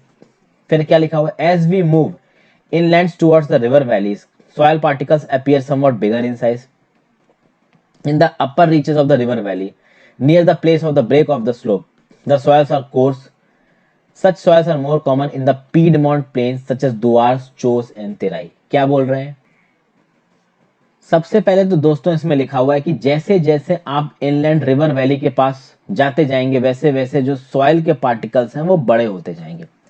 देखिए खास बात दोस्तों ये मान लीजिए ये हिमालयास है, हिमालय से नदी नीचे आई और आगे बह रही है। अभी रिवर वैली क्या होती है आपको ये समझना पड़ेगा। ये रिवर मान लीजिए बह रही है, दिस इज रिवर। अभी ये रिवर बह रही है तो ये रिवर और इसके आसपास का जो इलाका है वो रिवर वैली हो जाएगा। अब ये रिवर बहती है दोस्तों, हिमालयन रिवर्स आपको पता है स्पीड से बहती है। जब हिमालयन रिवर स्पीड से बहती हैं वो अपने साथ बड़े पत्थरों को भी लेके चलेंगी, वो अपने साथ छोटे पत्थरों को भी लेके चलेंगी। अभी बड़े पत्थरों को ट्रेवल करवाना थोड़ा मुश्किल है, तो अगर बड़े पत्थर और छोटे पत्थर दोनों नदी के साथ जा रहे हैं और कोई पत्थर छटक के अलग गिरा तो पूरे चांसेस है बड़ा पत्थर छटक के अलग गिरेगा, क्योंकि ऑब्वियस सी बात है छोटा पत्थर तो आराम से नदी की फ्लो के साथ आगे जाता जाएगा, बट बड़ा पत्थर सेटल होगा पहले अगर होगा तो। इसीलिए अगर आप रिवर के अपर कोर्सेज में, खासकर गंगा वगैरह नदी की अगर आप बात करो, गंगा रिवर सिस्टम की बात करो, तो जैसे जैसे वो ओशन के पास जाती जाती है वैसे वैसे जो बड़े पत्थरों की क्वांटिटी है वो कम होती जाती है और छोटे छोटे पत्थर दिखेंगे। लेकिन शुरुआती में फेज में आपको बड़े पत्थर दिखेंगे रिवर वैली के पास, क्योंकि वो सबसे पहले चटक के साइड हो जाएंगे, ठीक है ना। क्योंकि जो छोटे पत्थर है वो तो आराम से बह जाएंगे, लेकिन बड़े पत्थर छटक के साइड हो सकते हैं। इसलिए इनलैंड रिवर वैलीज की जैसे जैसे आप पास जाओगे आपको सॉइल के जो पार्टिकल्स हैं वो बड़े दिखेंगे, पत्थर थोड़े बड़े दिखेंगे। एक चीज तो ये हो गई। दूसरा ये बोला at the break of the slope the soil is coarse. Coarse का मतलब क्या होता है? हार्श, रफ टेक्सचर होता है, होगा ही दोस्तों। अभी आप देखो कि पहाड़ों पर से पानी नीचे गिरा है तो जो थोड़ा बहुत इरोजन किया होता पहाड़ों पर से, तो वो पत्थर जो कोर्स सॉइल होगा वो सॉइल उस समय पे हार्श होगा, रफ होगा। अभी ये सॉइल जैसे जैसे रिवर के साथ आगे बढ़ता जाएगा वैसे वैसे इस सॉइल का इरोजन होता जाएगा और ये सॉइल और स्मूदन हो जाएगा और राउंडेड होता जाएगा और छोटा होता जाएगा। लेकिन शुरुआती फेज में यानी कि जब नदी पहाड़ से नीचे उतर के प्लेन्स में घुस रही है तब तो कोर्स ही होगा ना सॉइल का टुकड़ा, क्योंकि अब तक तो उसका इरोजन ज्यादा हुआ नहीं है, अब तक तो रिवर ने ज्यादा डिस्टेंस ट्रेवल किया नहीं है। जैसे जैसे रिवर ज्यादा डिस्टेंस ट्रेवल करेगी वैसे वैसे जो कोर्स पत्थर है वो मंजते मंजते छोटा होता जाएगा। ओके, तो इस तरीके की जो सॉइल है, खासकर ये जो एल्यूवियल सॉइल है, ये आपको फर्स्ट ऑफ ऑल यहाँ पे आपको चीजें समझनी पड़ेंगी। देखिए अगर ये एक बड़ा सा एल्यूवियल प्लेन बन रहा है दोस्तों, तो इस एल्यूवियल प्लेन में जितने भी तरीके के आपको सॉइल मिलेंगे यूनिफॉर्म नहीं होंगे। तो जैसे कि ये गंगा रिवर सिस्टम जा रहा है, अभी इस गंगा रिवर सिस्टम के आसपास जो सॉइल है ना उसका जो टेक्सचर डाउनस्ट्रीम में होगा अपस्ट्रीम में वैसा नहीं होगा। तो गंगा रिवर सिस्टम के अपस्ट्रीम में यानी कि उत्तराखंड और वेस्टर्न यूपी की अगर आप बात करो तो वहां पे जो सॉइल का टेक्सचर हो रहा है, और अगर आप ईस्टर्न यूपी और बिहार में आ जाओ वहां पे जो सॉइल का टेक्सचर होगा वो थोड़ा अलग हो जाएगा। है दोनों एल्यूवियल सॉइल, बट चूंकि जगह अलग है, रेट ऑफ इरोजन अलग है, लंबे समय के लिए इरोजन हो चुका है उस सॉइल का गंगा रिवर सिस्टम में, जब तक वो बिहार पहुंचा, वेस्ट ईस्टर्न यूपी पहुंचा, तो ऑब्वियस सी बात है उसका टेक्सचर अलग हो जाएगा। तो आपको एल्यूवियल सॉइल में भी बहुत सी वैरायटीज मिलेंगी। तो भाई अगर आप पीडमॉन्ट प्लेन्स में जाते हो, अब आप बोलोगे पीडमॉन्ट प्लेन्स क्या होते हैं? आपको पता है ना दोस्तों, जो 3 तरीके की हिमालय है, सबसे साउदर्न हिमालय आते हैं शिवालिक। अभी हिमालय का क्लासिफिकेशन देखना है तो हिमालय मेरे नाम के साथ सर्च मारिए यूट्यूब में, आपको बहुत सी वीडियोस मिलेगी। शिवालिक के जैसे आप साउथ में आओगे प्लेन इलाके शुरू हो जाते हैं। अभी उन प्लेन इलाकों में बहुत सारे पीडमॉन्ट प्लेन बनते हैं, यानी कि जैसे ही आप एक पहाड़ के फुटहिल्स में पहुंचते हो, जैसे ही पहाड़ के फुटहिल्स में प्लेन शुरू होता है वहां पे जो लैंडफॉर्म्स डेवलप होंगे उनको आप पीडमॉन्ट प्लेन बोलोगे। उनको अलग अलग जगह पे अलग अलग चीजें बोली जाती है, जैसे नेपाल में उनको तेराई बोला जाता है, उनको दुआर चूस के नाम से भी कहा जाता है। तो ये होते हैं पीडमॉन्ट प्लेन, यानी जहां पे पहाड़ खत्म हुआ, पहाड़ के फुटहिल्स में जो प्लेन बने उसको आप क्या बोलोगे? पीडमॉन्ट प्लेन, ठीक है। तो ये एक फीचर हो गया। ये फीचर एलुवियल सॉइल में आपको गंगा रिवर सिस्टम के इनिशियल फेजेस में मिलेगा। फिर अगर आप आगे बात करो दोस्तों, apart from the size of the grains और component, soils are also described on the basis of their as.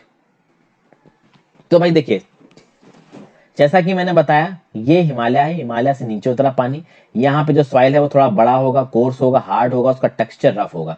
जैसे जैसे वो ओशन के पास जाएगा वो बहुत छोटा होता जाएगा। तो एक तो यहाँ पे जो सॉइल का डिस्टिंक्शन कर रहे हो आप, ये किसके बेसिस पे कर रहे हो? उसके साइज पे बेसिस पे कर रहे हो। एक सॉइल का डिस्टिंक्शन उसके एज के बेसिस पे भी होता है। तो एल्यूवियल सॉइल में जैसा कि मैंने आपको बताया कि हर जगह एक तरीके का एल्यूवियल सॉइल नहीं मिलता। तो भाई दो तरीके के एल्यूवियल सॉइल मिलेंगे। एक एल्यूवियल सॉइल होगा जो कि होगा ओल्ड एल्यूवियल सॉइल, एक एल्यूवियल सॉइल होगा जो कि न्यू एल्यूवियल सॉइल है। न्यू एल्यूवियल सॉइल को आप बोलोगे खद्दर, ओल्ड एल्यूवियल सॉइल को आप बोलोगे बंगर। अब ये जो बंगर है जो आज के डेट में ओल्ड हो चुका है, वो किसी समय पे न्यू था। जब वो न्यू था तो वो खद्दर था।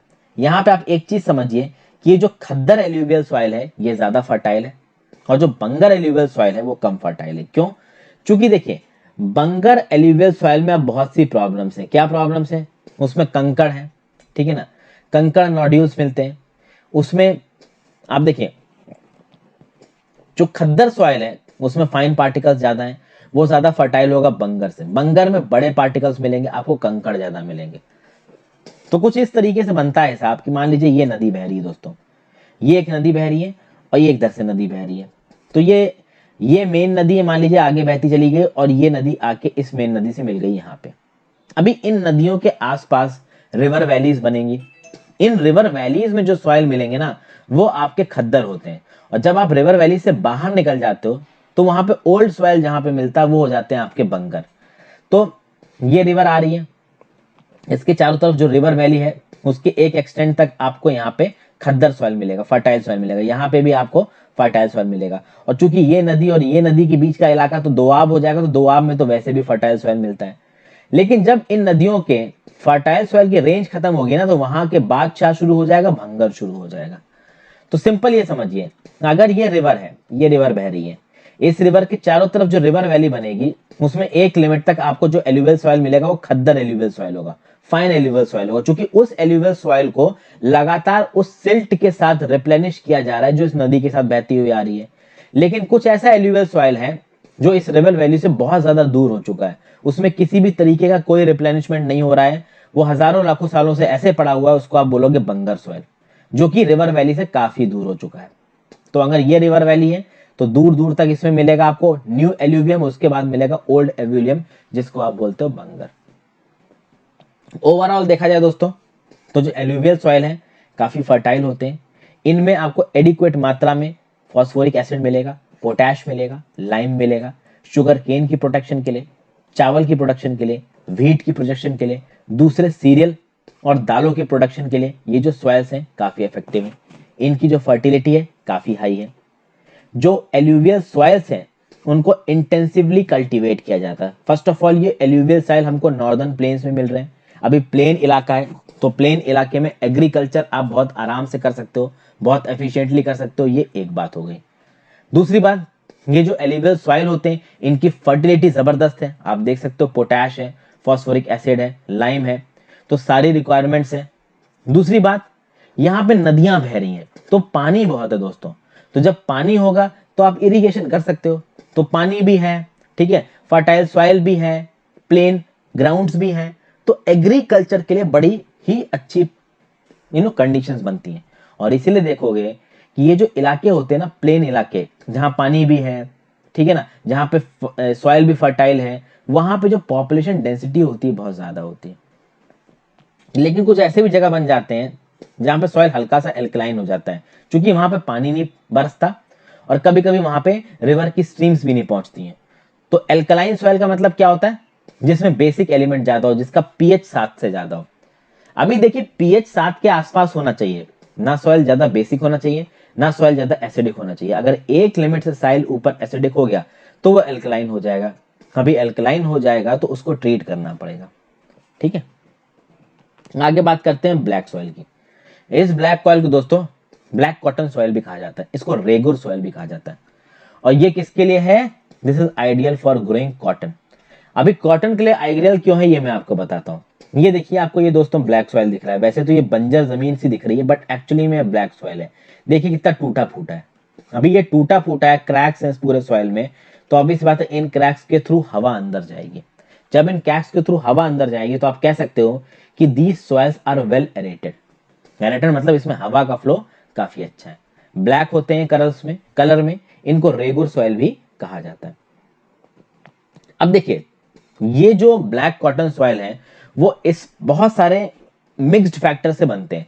फर्स्ट ऑफ ऑल दोस्तों, इनके बनने का रीजन होता है इनका पेरेंट रॉक मटेरियल, दूसरा इनके बनने का रीजन होता है क्लाइमेटिक कंडीशंस, और इन दोनों चीजों के मिक्सचर की वजह से ये ब्लैक कॉटन सॉइल या रेगुर सॉइल या ब्लैक सॉइल बनता है।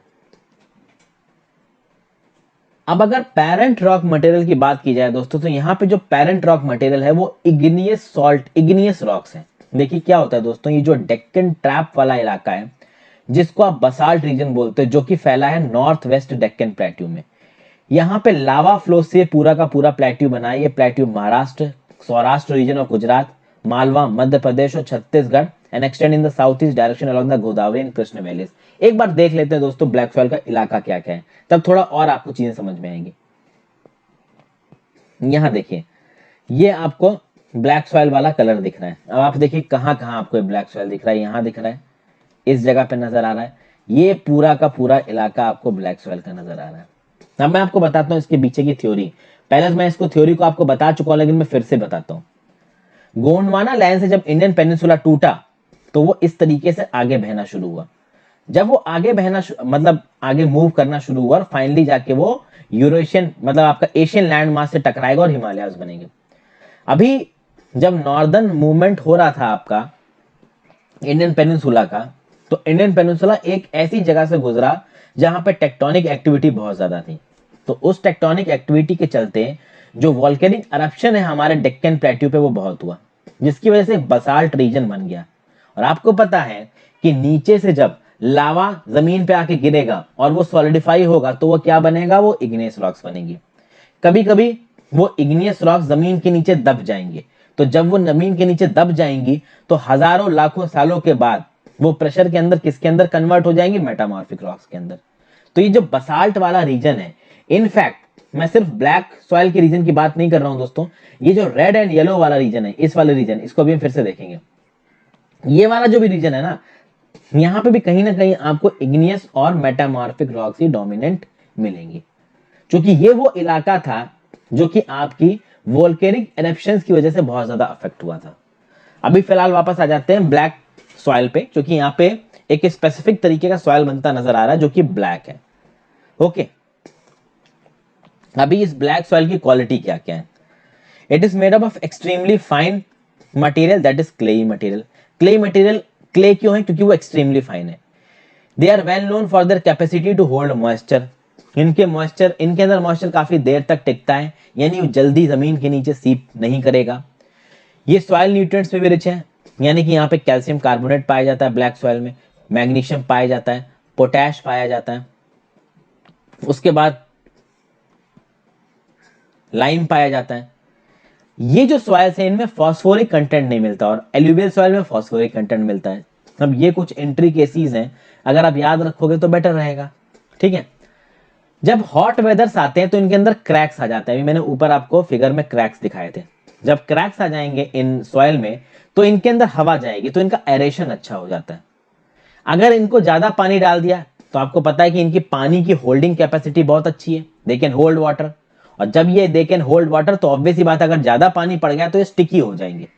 इसीलिए अगर गोड़ना है और जमीन को तैयार करना है कॉटन की खेती के लिए, तो क्या होता है कि मानसून से पहले प्री मानसून शावर होते हैं, एक दो बार पानी बरसता है। जैसे वो एक दो बार पानी बरसे और जो सॉइल है वो हल्का सा गीला हो जाए, उसी समय इसको गोड़ दो, क्योंकि अगर ज्यादा पानी बरस गया ना तो ये सॉइल चिपक जाएगा, उसके बाद उसको गोड़ने में और कॉटन की खेती करने में थोड़ी प्रॉब्लम होगी। कॉटन क्रॉप के लिए ये सॉइल बेस्ट होता है। क्यों?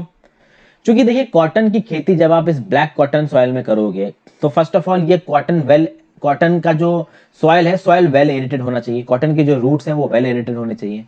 दूसरी बात, कॉटन को पानी की जरूरत पड़ती है, हल्के हल्के मॉइस्चर की। अच्छा, स्टैंडिंग वाटर नहीं होना चाहिए आपका कॉटन की क्रॉप में। जैसे पैडी की क्रॉपिंग में क्या होता है, स्टैंडिंग वाटर होना चाहिए। ज्यादा पानी खाता है राइस की क्रॉप, लेकिन कॉटन की क्रॉप में ऐसा नहीं होता। स्टैंडिंग वाटर होगा तो कॉटन क्रॉप खराब हो जाएगी। तो ऐसा सॉइल चाहिए जिसमें एक बार पानी डालो आप और वो पानी को होल्ड करके रख सके, और ऐसा सॉइल ब्लैक कॉटन सॉइल है। ठीक है, इसलिए आप यहाँ पे देखोगे कॉटन को उगाया जाता है, कॉटन की खेती होती। फिर आते हैं रेड एंड येलो सॉइल्स पे। रेड एंड येलो सॉइल्स की बात करिए, देखिए दोस्तों यहाँ पे आपको कहाँ कहाँ नजर आ रहा है रेड एंड येलो सॉइल। अच्छा सॉरी, थोड़ा ऊपर जाना है, मैं नीचे जा रहा हूँ, रियली सॉरी।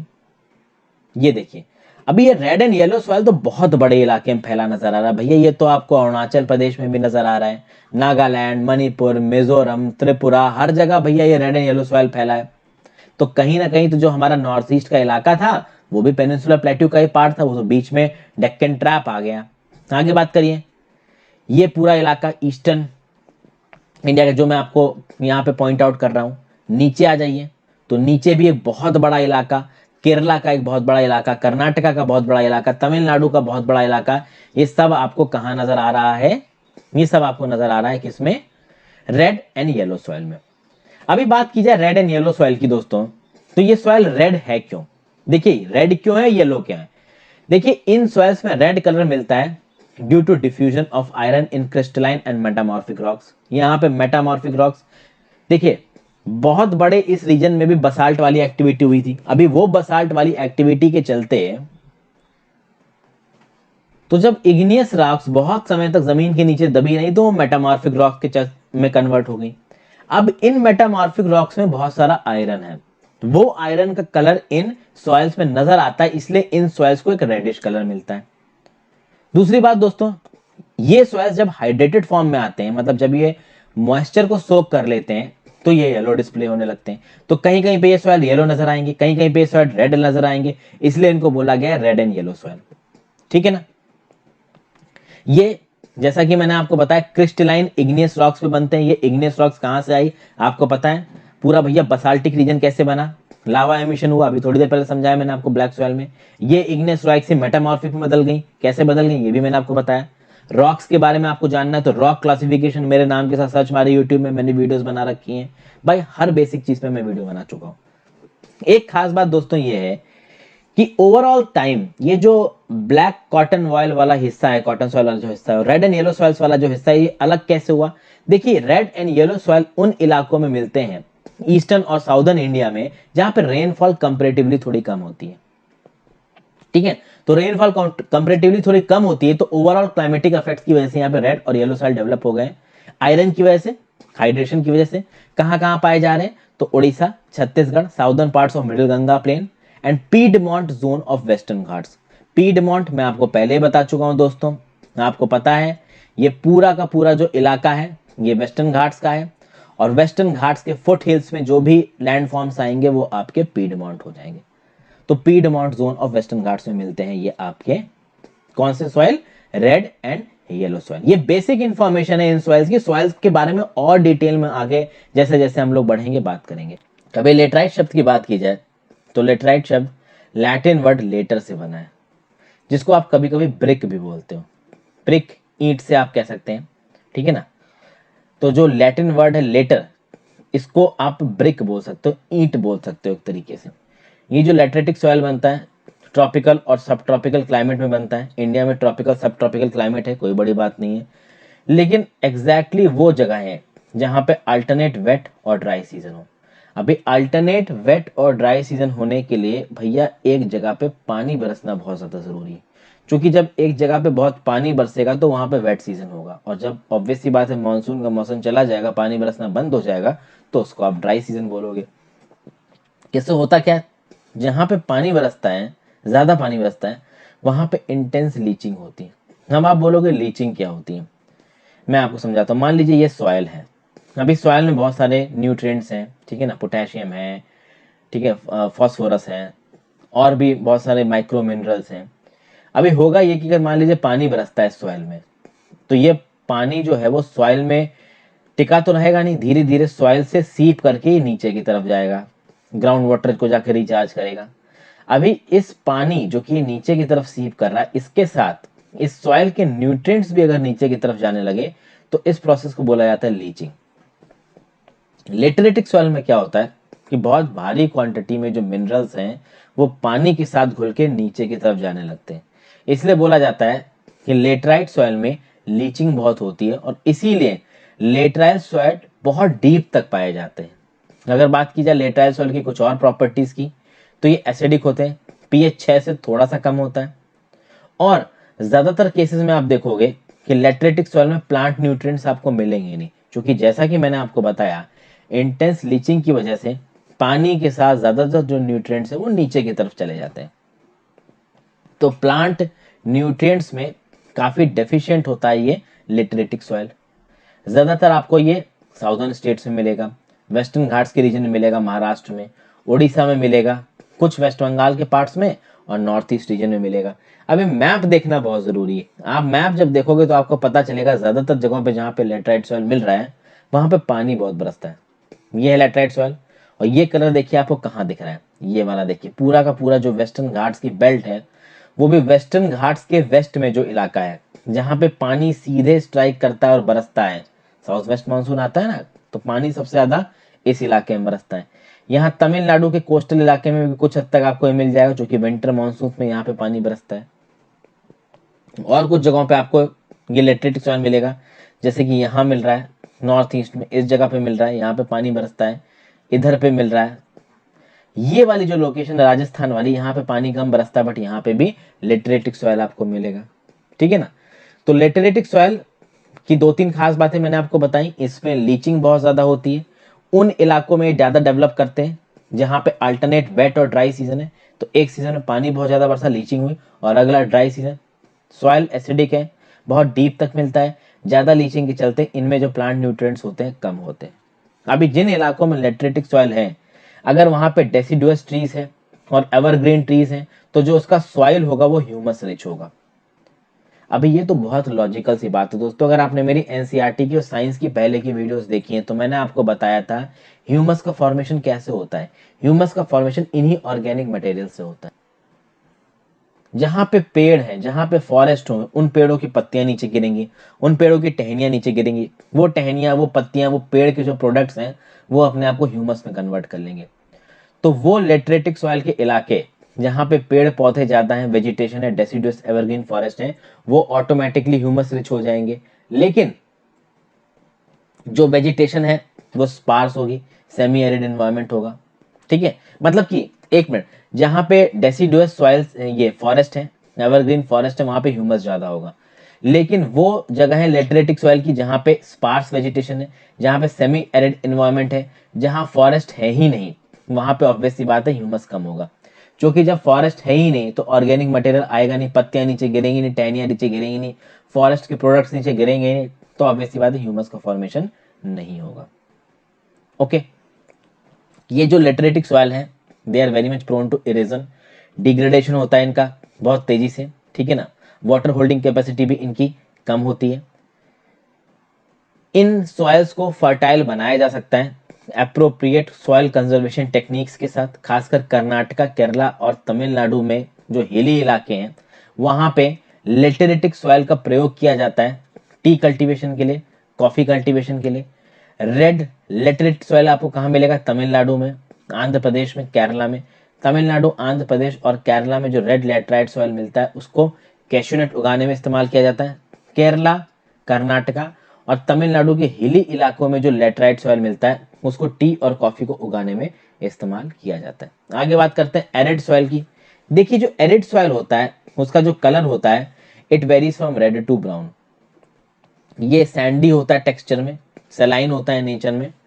और आप देखोगे कुछ जगहों पे जो एरिड सॉइल है उनमें सॉल्ट कंटेंट बहुत ज्यादा होता है। अभी मैं आपको थोड़ी देर में एरिड सॉइल की जब लोकेशन दिखाऊंगा ना, आपको ओवरऑल समझ में आ जाएगा कि एरिड सॉइल की ऐसी प्रॉपर्टीज हैं क्यों। तो first of all red to brown है ये कलर में, सैंडी है टेक्सचर में, यानी सैंडी कंटेंट इसमें ज्यादा है, क्ले कंटेंट कम है, यानी बहुत ज्यादा फाइन टेक्सचर नहीं है ये, सेलाइन है, नमक की क्वांटिटी ज्यादा है। कई कई जगहों पे तो नमक की क्वांटिटी इतनी ज्यादा है कि अगर पानी एग्जिस्ट करता है और पानी को आप इवेपोरेट कर देता है तो आप कॉमन सॉल्ट बना सकते हो। ऑब्वियस सी बात है, प्योरिफिकेशन के प्रोसेस के बाद। ड्राई क्लाइमेट में मिलते हैं चूंकि एरिड सॉइल, वहां पे हाई टेम्परेचर है, इवेपोरेशन तेज है, तो इन सॉइल्स में ह्यूमस और मॉइस्चर की कमी होती है। मॉइस्चर की कमी ऑब्वियस है दोस्तों, चूंकि ड्राई क्लाइमेट है, टेम्परेचर तेज है, तो मॉइस्चर उड़ जाएगा। ह्यूमस की कमी क्यों? चूंकि आसपास ऑर्गेनिक वेजिटेशन ज्यादा है नहीं, तो ह्यूमस फॉर्मेशन कम है। इसके जो लोअर हॉरिजन्स है वहां पे आपको कंकर मिलेगा, मतलब कि अगर ये सॉइल टेक्सचर है तो इसके सॉइल के जो लोअर वाला हिस्सा है वहां पे आपको कंकर मिलेगा। क्यों? क्योंकि कैल्शियम कंटेंट धीरे धीरे अकोमुलेट होता जाता है और ये कैल्शियम कंटेंट नीचे की तरफ लीच करता है और बाद में एक जगह पे जाके एकोमुलेट होकर कंकर बना देता है। ओके, जब ये कंकर लेयर बनेगी लोअर लेवल फॉर्मेशंस में, तो उसके चलते जो इन्फिल्ट्रेशन होगा वाटर का वो कम हो जाएगा। इन एरिड सॉइल्स में भी कुछ हद तक वेजिटेशन की जा सकती है, हालांकि इनके वेजिटेशन का जो पोटेंशियल है वो थोड़ा कम है। सिर्फ इनकी वजह से नहीं, वहाँ पे जो क्लाइमेटिक कंडीशंस है वो हार्श हैं। खासकर इस तरीके की जो सॉइल्स है ना, आपको वेस्टर्न राजस्थान में मिलेंगे। एक बार मैं आपको ये सॉइल्स दिखा दूंगा ना, तो आपको थोड़ी क्लैरिटी आ जाएगी। ये देखिए एरिड सॉइल्स हैं, और ये मिल कहाँ रहे हैं, the western region of Rajasthan. यहाँ न ज़्यादा पानी है, डेजर्ट के इलाके में मिलते हैं ये, तो ऑब्वियस सी बात है यहाँ पे जो वेजिटेशन है वो काफ़ी कम है। उसके बाद हम लोग बात करेंगे किसकी, फॉरेस्ट सॉइल की। फॉरेस्ट सॉइल आपको हिली और माउंटेनियस एरियाज में मिलेंगे। यहाँ पे सफिशिएंट रेनफॉल अवेलेबल है, और उसके चक्कर में सफिशिएंट रेन फॉरेस्ट हो गए। फॉरेस्ट पहाड़ों में भी कभी कभी पानी बरस जाता है, तो जहाँ पे पहाड़ों में ठीक ठाक मॉइस्चर अवेलेबिलिटी है, पानी बरस रहा है, वहाँ पे आप देखोगे फॉरेस्ट बन जाते हैं। और जहाँ पे फॉरेस्ट है वहाँ पे आपको फॉरेस्ट सॉइल मिलेंगे ही पहाड़ों में। ये जो सॉइल का टेक्सचर है काफ़ी वेरी करता है। माउंटेन का इन्वायरमेंट कैसा है, वहाँ पे कितना पानी बरसता है, कितना ज़्यादा डेजर्ट है, इन सब चीज़ों पे डिपेंड करता है इस फॉरेस्ट सॉइल का टेक्सचर। तो ये लोमी है या सिल्टी है। तो अभी सबसे पहले तो आप ये समझिए कि लोमी का मतलब क्या होता है। लोमी सॉइल एक ऐसा सॉइल होता है दोस्तों जिसमें क्ले और सैंड की मात्रा हो, और क्ले और सैंड के साथ आपको ह्यूमस भी मिल जाए। तो क्ले है, सैंड है, क्ले है तो ऑब्वियस सी बात है जो सॉइल है थोड़ा फर्टाइल हो जाएगा, साथ साथ ह्यूमस है, ऑर्गेनिक मटेरियल है, तो थोड़ा और फर्टाइल हो जाएगा। तो आप देखोगे कि फॉरेस्ट में जो वैली साइड्स हैं, ओके, वहां पे आपको लोमी और सिल्टी सॉइल मिल जाएगा। और कोर्स ग्रेन्ड आपको जो सॉइल है फॉरेस्ट में वो मिलेगा अपर स्लोप्स पे। अब आप बोलोगे कोर्स ग्रेन का मतलब क्या हो गया। कोर्स मतलब हार्श इन टेक्सचर, बहुत ज्यादा हार्श, बड़ा, पॉइंटेड। अब आपको समझाता हूँ। ये देखिए माउंटेन्स हैं, ऐसे बहुत से माउंटेन्स होते हैं। अभी दो माउंटेन्स के बीच में एक वैली बनती है दोस्तों। इस वैली में वेजिटेशन हो सकती है, इस वैली में ह्यूमन हैबिटेशन हो सकती है, इस वैली में आपको वाटर रिसोर्सेज मिल जाएंगे। अभी इस वैली में जो सॉइल मिलता है वो लोनी मिलता है, यानी उसमें क्लेई कंटेंट होता है, सैंडी कंटेंट होता है, ठीक है, ज्यादा फर्टाइल होता है। और कोर्स ग्रेन आपको सॉइल मिलेगा इन माउंटेन्स के अपर स्लोप्स पे। अपर स्लोप्स पे कोर्स सॉइल मिलेगा। वो सॉइल धीरे धीरे ओरेजोन के साथ जैसे जैसे नीचा होता जाएगा, वैसे वैसे वो अपने आप को थोड़ा और फाइन ग्रेन करता जाएगा। लेकिन in the upper regions of this forest, hilly forest, ये जो सॉइल है वो कोर्स ग्रेन होगा। तो अपर स्लोप्स में वो कोर्स ग्रेन होगा, वैली में आते आते वो थोड़ा सा लोमी हो जाएगा, सिल्टी हो जाएगा, थोड़ा ज्यादा फर्टाइल हो जाएगा। ठीक है, इन सॉइल्स का भी तगड़ा डेनुडेशन होता है, एसिडिक होते हैं ये। हमस की कंटेंट इनमें कम होती है। जो आपका वैली साइड में सॉइल मिल रहा है फॉरेस्ट का, वहां पर तो फिर भी थोड़ा बहुत ह्यूमस होता है। जो अपर स्लोप्स इन द माउंटेन्स में जो सॉइल मिलता है वहां पे ह्यूमस की क्वांटिटी बहुत ज्यादा कम होती है। फिर soils found in the lower parts of the valleys, particularly on river terraces and alluvial fans are fertile। जैसा कि मैंने आपको बताया कि जब दो माउंटेन्स के बीच में वैली बनती है, यहाँ पे एल्यूवियल फैंस बनते हैं। एल्यूवियल फैंस कुछ नहीं, मतलब कि जहाँ पे रिवर्स में आके एक बड़े स्केल में फैन के शेप में सिल्ट को डिपॉजिट कर रखा है, इसी को आप एल्यूवियल फैल करते हैं। ये फर्टाइल होते हैं, यहाँ वेजिटेशन हो सकती है। चूंकि यहाँ पे पास में नदी बहती है तो पानी की भी क्वांटिटी अवेलेबल है, तो यहाँ पे जो फॉरेस्ट सॉइल मिलेगा वो कंपेरेटिवली फर्टाइल होगा। फिर बात करते हैं दोस्तों सॉइल इरोजन की, सॉइल कंजर्वेशन की। देखिए डेनुडेशन ऑफ सॉइल कलर, यानी सॉइल कवर का हटना। ये सॉइल कवर कैसे हटेगा, देखिए सॉइल इरोजन बहुत सी वजहों से होता है। विंड इरोजन की वजह से हो सकता है, वाटर इरोजन की वजह से हो सकता है। तो जब ये एक्सटर्नल फोर्सेस एक्ट करती हैं, विंड या वाटर, तो वो सॉइल के ऊपर की लेयर को उड़ा ले जाती हैं, वॉश डाउन कर देती हैं। तो आप देखोगे कि सॉइल का जो इरोजन है और जो सॉइल का फॉर्मेशन है ये सब्सीक्वेंट मतलब साइमल्टेनियस प्रोसेस है।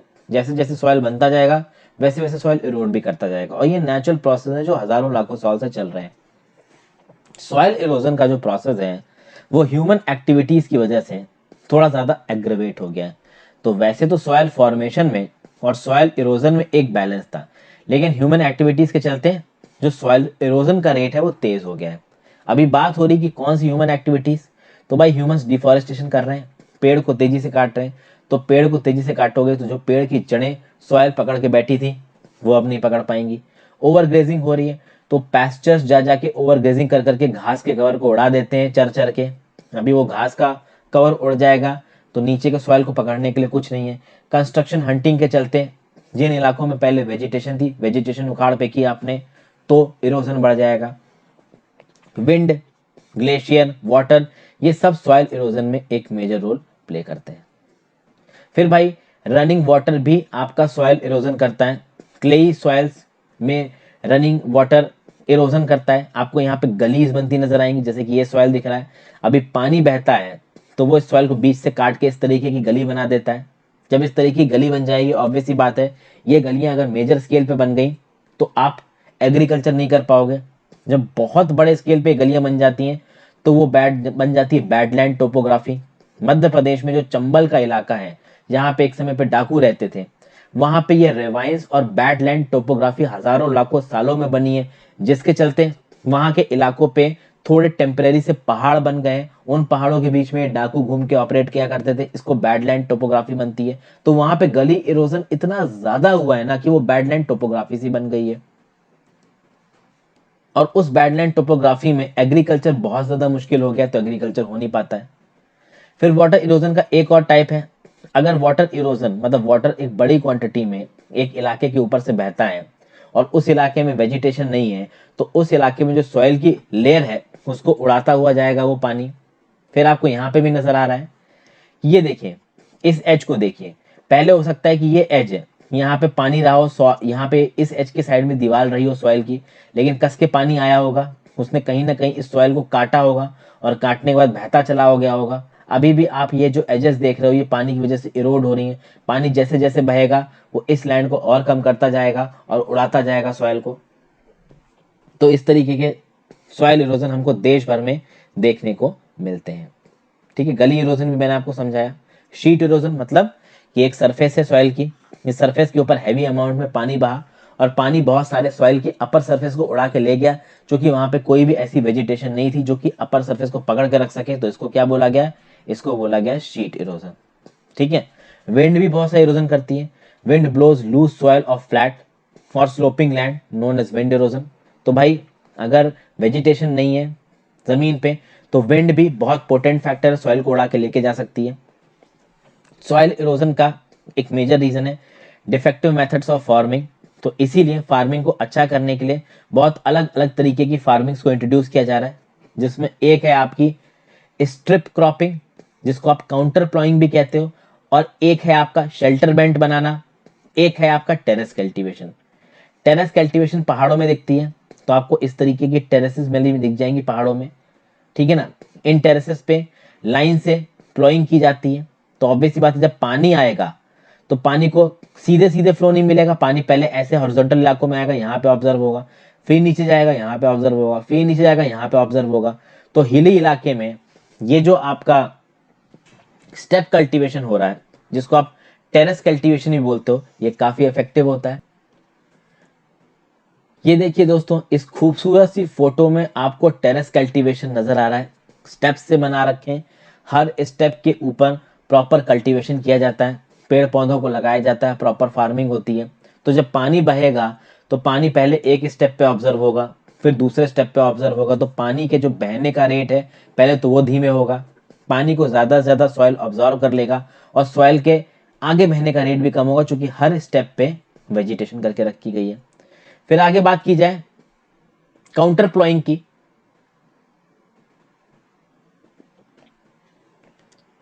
ये आपको काउंटर प्लॉइंग नजर आ रहा है। दोस्तों काउंटर प्लॉइंग को मैंने पहले एनसीईआरटी में बहुत डिटेल में पढ़ाया है, अगर आपने मेरी पहले की एनसीईआरटी नहीं देखी तो देखिए जाके। यहाँ पे क्या होता है कि स्ट्रिप्स बनाई जाती हैं और स्ट्रिप्स को पहाड़ का पूरा सर्वे कराने के बाद बनाया जाता है। तो होता क्या है कि पहाड़ के ऊपर अगर पानी बरसेगा तो पानी किसी एक पर्टिकुलर पैटर्न में बहेगा। अभी उन पैटर्न्स के हिसाब से स्ट्रिप्स बनाई जाती हैं और उन स्ट्रिप्स पे वेजिटेशन करी जाती है, ताकि पानी का जो फ्लो है उसमें स्ट्रिप्स को कुछ इस तरीके से बनाया जा सके कि जो सॉइल का इरोजन है वो पानी ना कर पाए। इसके लिए जिस पहाड़ पे ये स्ट्रिप्स बनाई जा रही है, जिस पहाड़ पे कंटर प्लॉइंग की जा रही है, उस पहाड़ का पहले सर्वे किया जाएगा। पानी जो गिर रहा है उस पानी के फ्लो के डायरेक्शन को देखा जाएगा और पानी के फ्लो के डायरेक्शन के हिसाब से स्ट्रिप्स बनाई जाएंगी। बहुत ही जबरदस्त फार्मिंग है ये, जिसको हम लोग इस्तेमाल करते हैं। तो दो चीजें हमने देखी, एक तो कंटर प्लॉइंग जिसमें कंटर लाइंस बनाई जाती हैं, एक हमने देखा आपकी स्टेप फार्मिंग जिसको आप टेरेस कल्टीवेशन भी बोल सकते हो, एक होता है दोस्तों शेल्टर बेल्ट्स। अभी शेल्टर बेल्ट्स क्या होती हैं, इस फिगर को देखिए दोस्तों, ये शेल्टर बेल्ट को डिनोट कर रहा है, आपको लाइन से एक पेड़ की वो नजर आ रही। अभी शेल्टर बेल्ट्स क्या करती हैं, देखिए दोस्तों हमारा जो राजस्थान का डेजर्ट है, ये डेजर्ट कंटिन्यूअसली अपने आप को एक्सपेंड कर रहा है, क्योंकि भाई इरोजन तो हो ही रहा है, ठीक है ना, विंड इरोजन हो रहा है, जिसके चलते जो रेत है वो बहुत बड़े बड़े इलाकों में उड़ के जा रही है। अभी अगर इस रेत के उड़ने को प्रोसेस को ना रोका गया तो जो डेजर्ट है वो अपने आप को एक्सपेंड करता रहेगा। अभी डेजर्ट अपने आप को एक्सपेंड करता रहेगा, जो फर्टाइल इलाका है वो फर्टाइल इलाका बैड लैंड में बदलने लगेगा, वेस्ट लैंड में बदलने लगेगा। इसीलिए डिजर्ट को एक्सपेंड करने से रोकने के लिए इस तरीके की शेल्टर बेल्ट्स लगा दी जाती। ये पेड़ विंड इरोजन को रोकते हैं, जो रेत उड़ के जा रही है ना, उस रेत के उड़ के जाने के प्रोसेस को ये पेड़ रोक देते हैं। तो शेल्टर बेल्ट्स डिजर्ट के एक्सपेंशन के अगेंस्ट एक चेक की तरह काम करते हैं। फिर आप देखोगे दोस्तों, इरोजन को रोकने के लिए स्ट्रिप्स ऑफ ग्रासेस लगाई जाती हैं, जैसे कि फॉर एग्जांपल अगर एक प्लांट को इस लाइन में प्लाउ किया जा रहा है, एक प्लांट को इस लाइन में प्लाउ किया जा रहा है, तो बीच में ग्रास लगा दी जाएगी, ठीक है, यहाँ पे ग्रास लगा दी जाएगी, यहाँ पे ग्रास लगा दी जाएगी, जो कि सॉइल इरोजन को रोक देगी, ठीक है। तो सैंड ड्यून्स के स्टेबलाइजेशन के लिए हमने शेल्टर बेल्ट देख ली, सॉइल का इरोजन पहाड़ों पे ना हो उसके लिए हमने टेरेस फार्मिंग देख ली, कंटर प्लाइंग देख ली, डेजर्ट्स का एक्सपेंशन ना हो उसके लिए शेल्टर बेल्ट देखी, और नॉर्मल एग्रीकल्चर में सॉइल इरोजन ना हो तो ग्रास की स्ट्रिप्स लगा दी। तो ये सब तरीके हैं दोस्तों आपके इरोजन को रोकने के। इनको मैंने पहले भी दिखाया अपने वीडियो में, यहाँ फिर से दिखा दिया, तो आप एक्सप्लेन नहीं कर सकते कि कंप्लेन नहीं कर सकते कि मैंने दोबारा नहीं दिखाया। फिर बात करते हैं स्टेट ऑफ इंडिया एनवायरमेंट की। एक एग्जाम्पल दिया गया सुखू मजरी का, ये झाबुआ डिस्ट्रिक्ट में, बताइए झाबुआ कौन से स्टेट में। ये बहुत जबरदस्त एग्जाम्पल है लैंड डिग्रेडेशन को रिवर्स करने का। ट्री डेंसिटी सुखू मजरी में 13 पर हेक्टेयर थी 1976 में, अभी के लिए वो 1992 में 1272 पर हेक्टेयर हो गई। तो आप ही देख सकते हो कि कैसे एक जगह जहां पे ट्री डेंसिटी थी नहीं, वहां पे ट्री डेंसिटी को इतनी तेजी से बढ़ाया गया, और जैसे ट्री डेंसिटी को तेजी से बढ़ाया गया, वहां की जो एनुअल हाउस होल्ड की इनकम थी वो भी बढ़ी, वहां का एनवायरमेंट भी अच्छा हुआ, एग्रीकल्चर सुधरा, एनिमल केयर सुधरा, सब कुछ सुधरा। कहीं ना कहीं पीपल के मैनेजमेंट का एक बहुत बड़ा रोल होता है। अगर पीपल मैनेजमेंट अच्छा है और लोकल लेवल पे लोगों का इन्वॉल्वमेंट है तो इकोलॉजिकल रिस्टोरेशन को नेचुरल तरीके से किया जा सकता है। इसलिए गवर्नमेंट्स के रोल को अक्सर कर सराहा जाता है, जिसमें मध्य प्रदेश गवर्नमेंट एक है। क्या कहा जा रहा था, मध्य प्रदेश गवर्नमेंट में 2.9 मिलियन हेक्टर्स और about 1% of India's land area are being greened across the state through watershed management. यानी मध्य प्रदेश सरकार ने वाटरशेड मैनेजमेंट की पॉलिसी चलाई है, जिसके चलते देश का 1% लैंड एरिया यानी 2.9 मिलियन हेक्टेयर्स में ग्रीनरी को सेटअप किया जा रहा है। तो यहाँ पे किताब खत्म होती है। Thank you for watching this video friends. I hope आपको कुछ सीखने को मिला होगा। जल्दी ही अगले चैप्टर लेके आऊंगा। Good bye.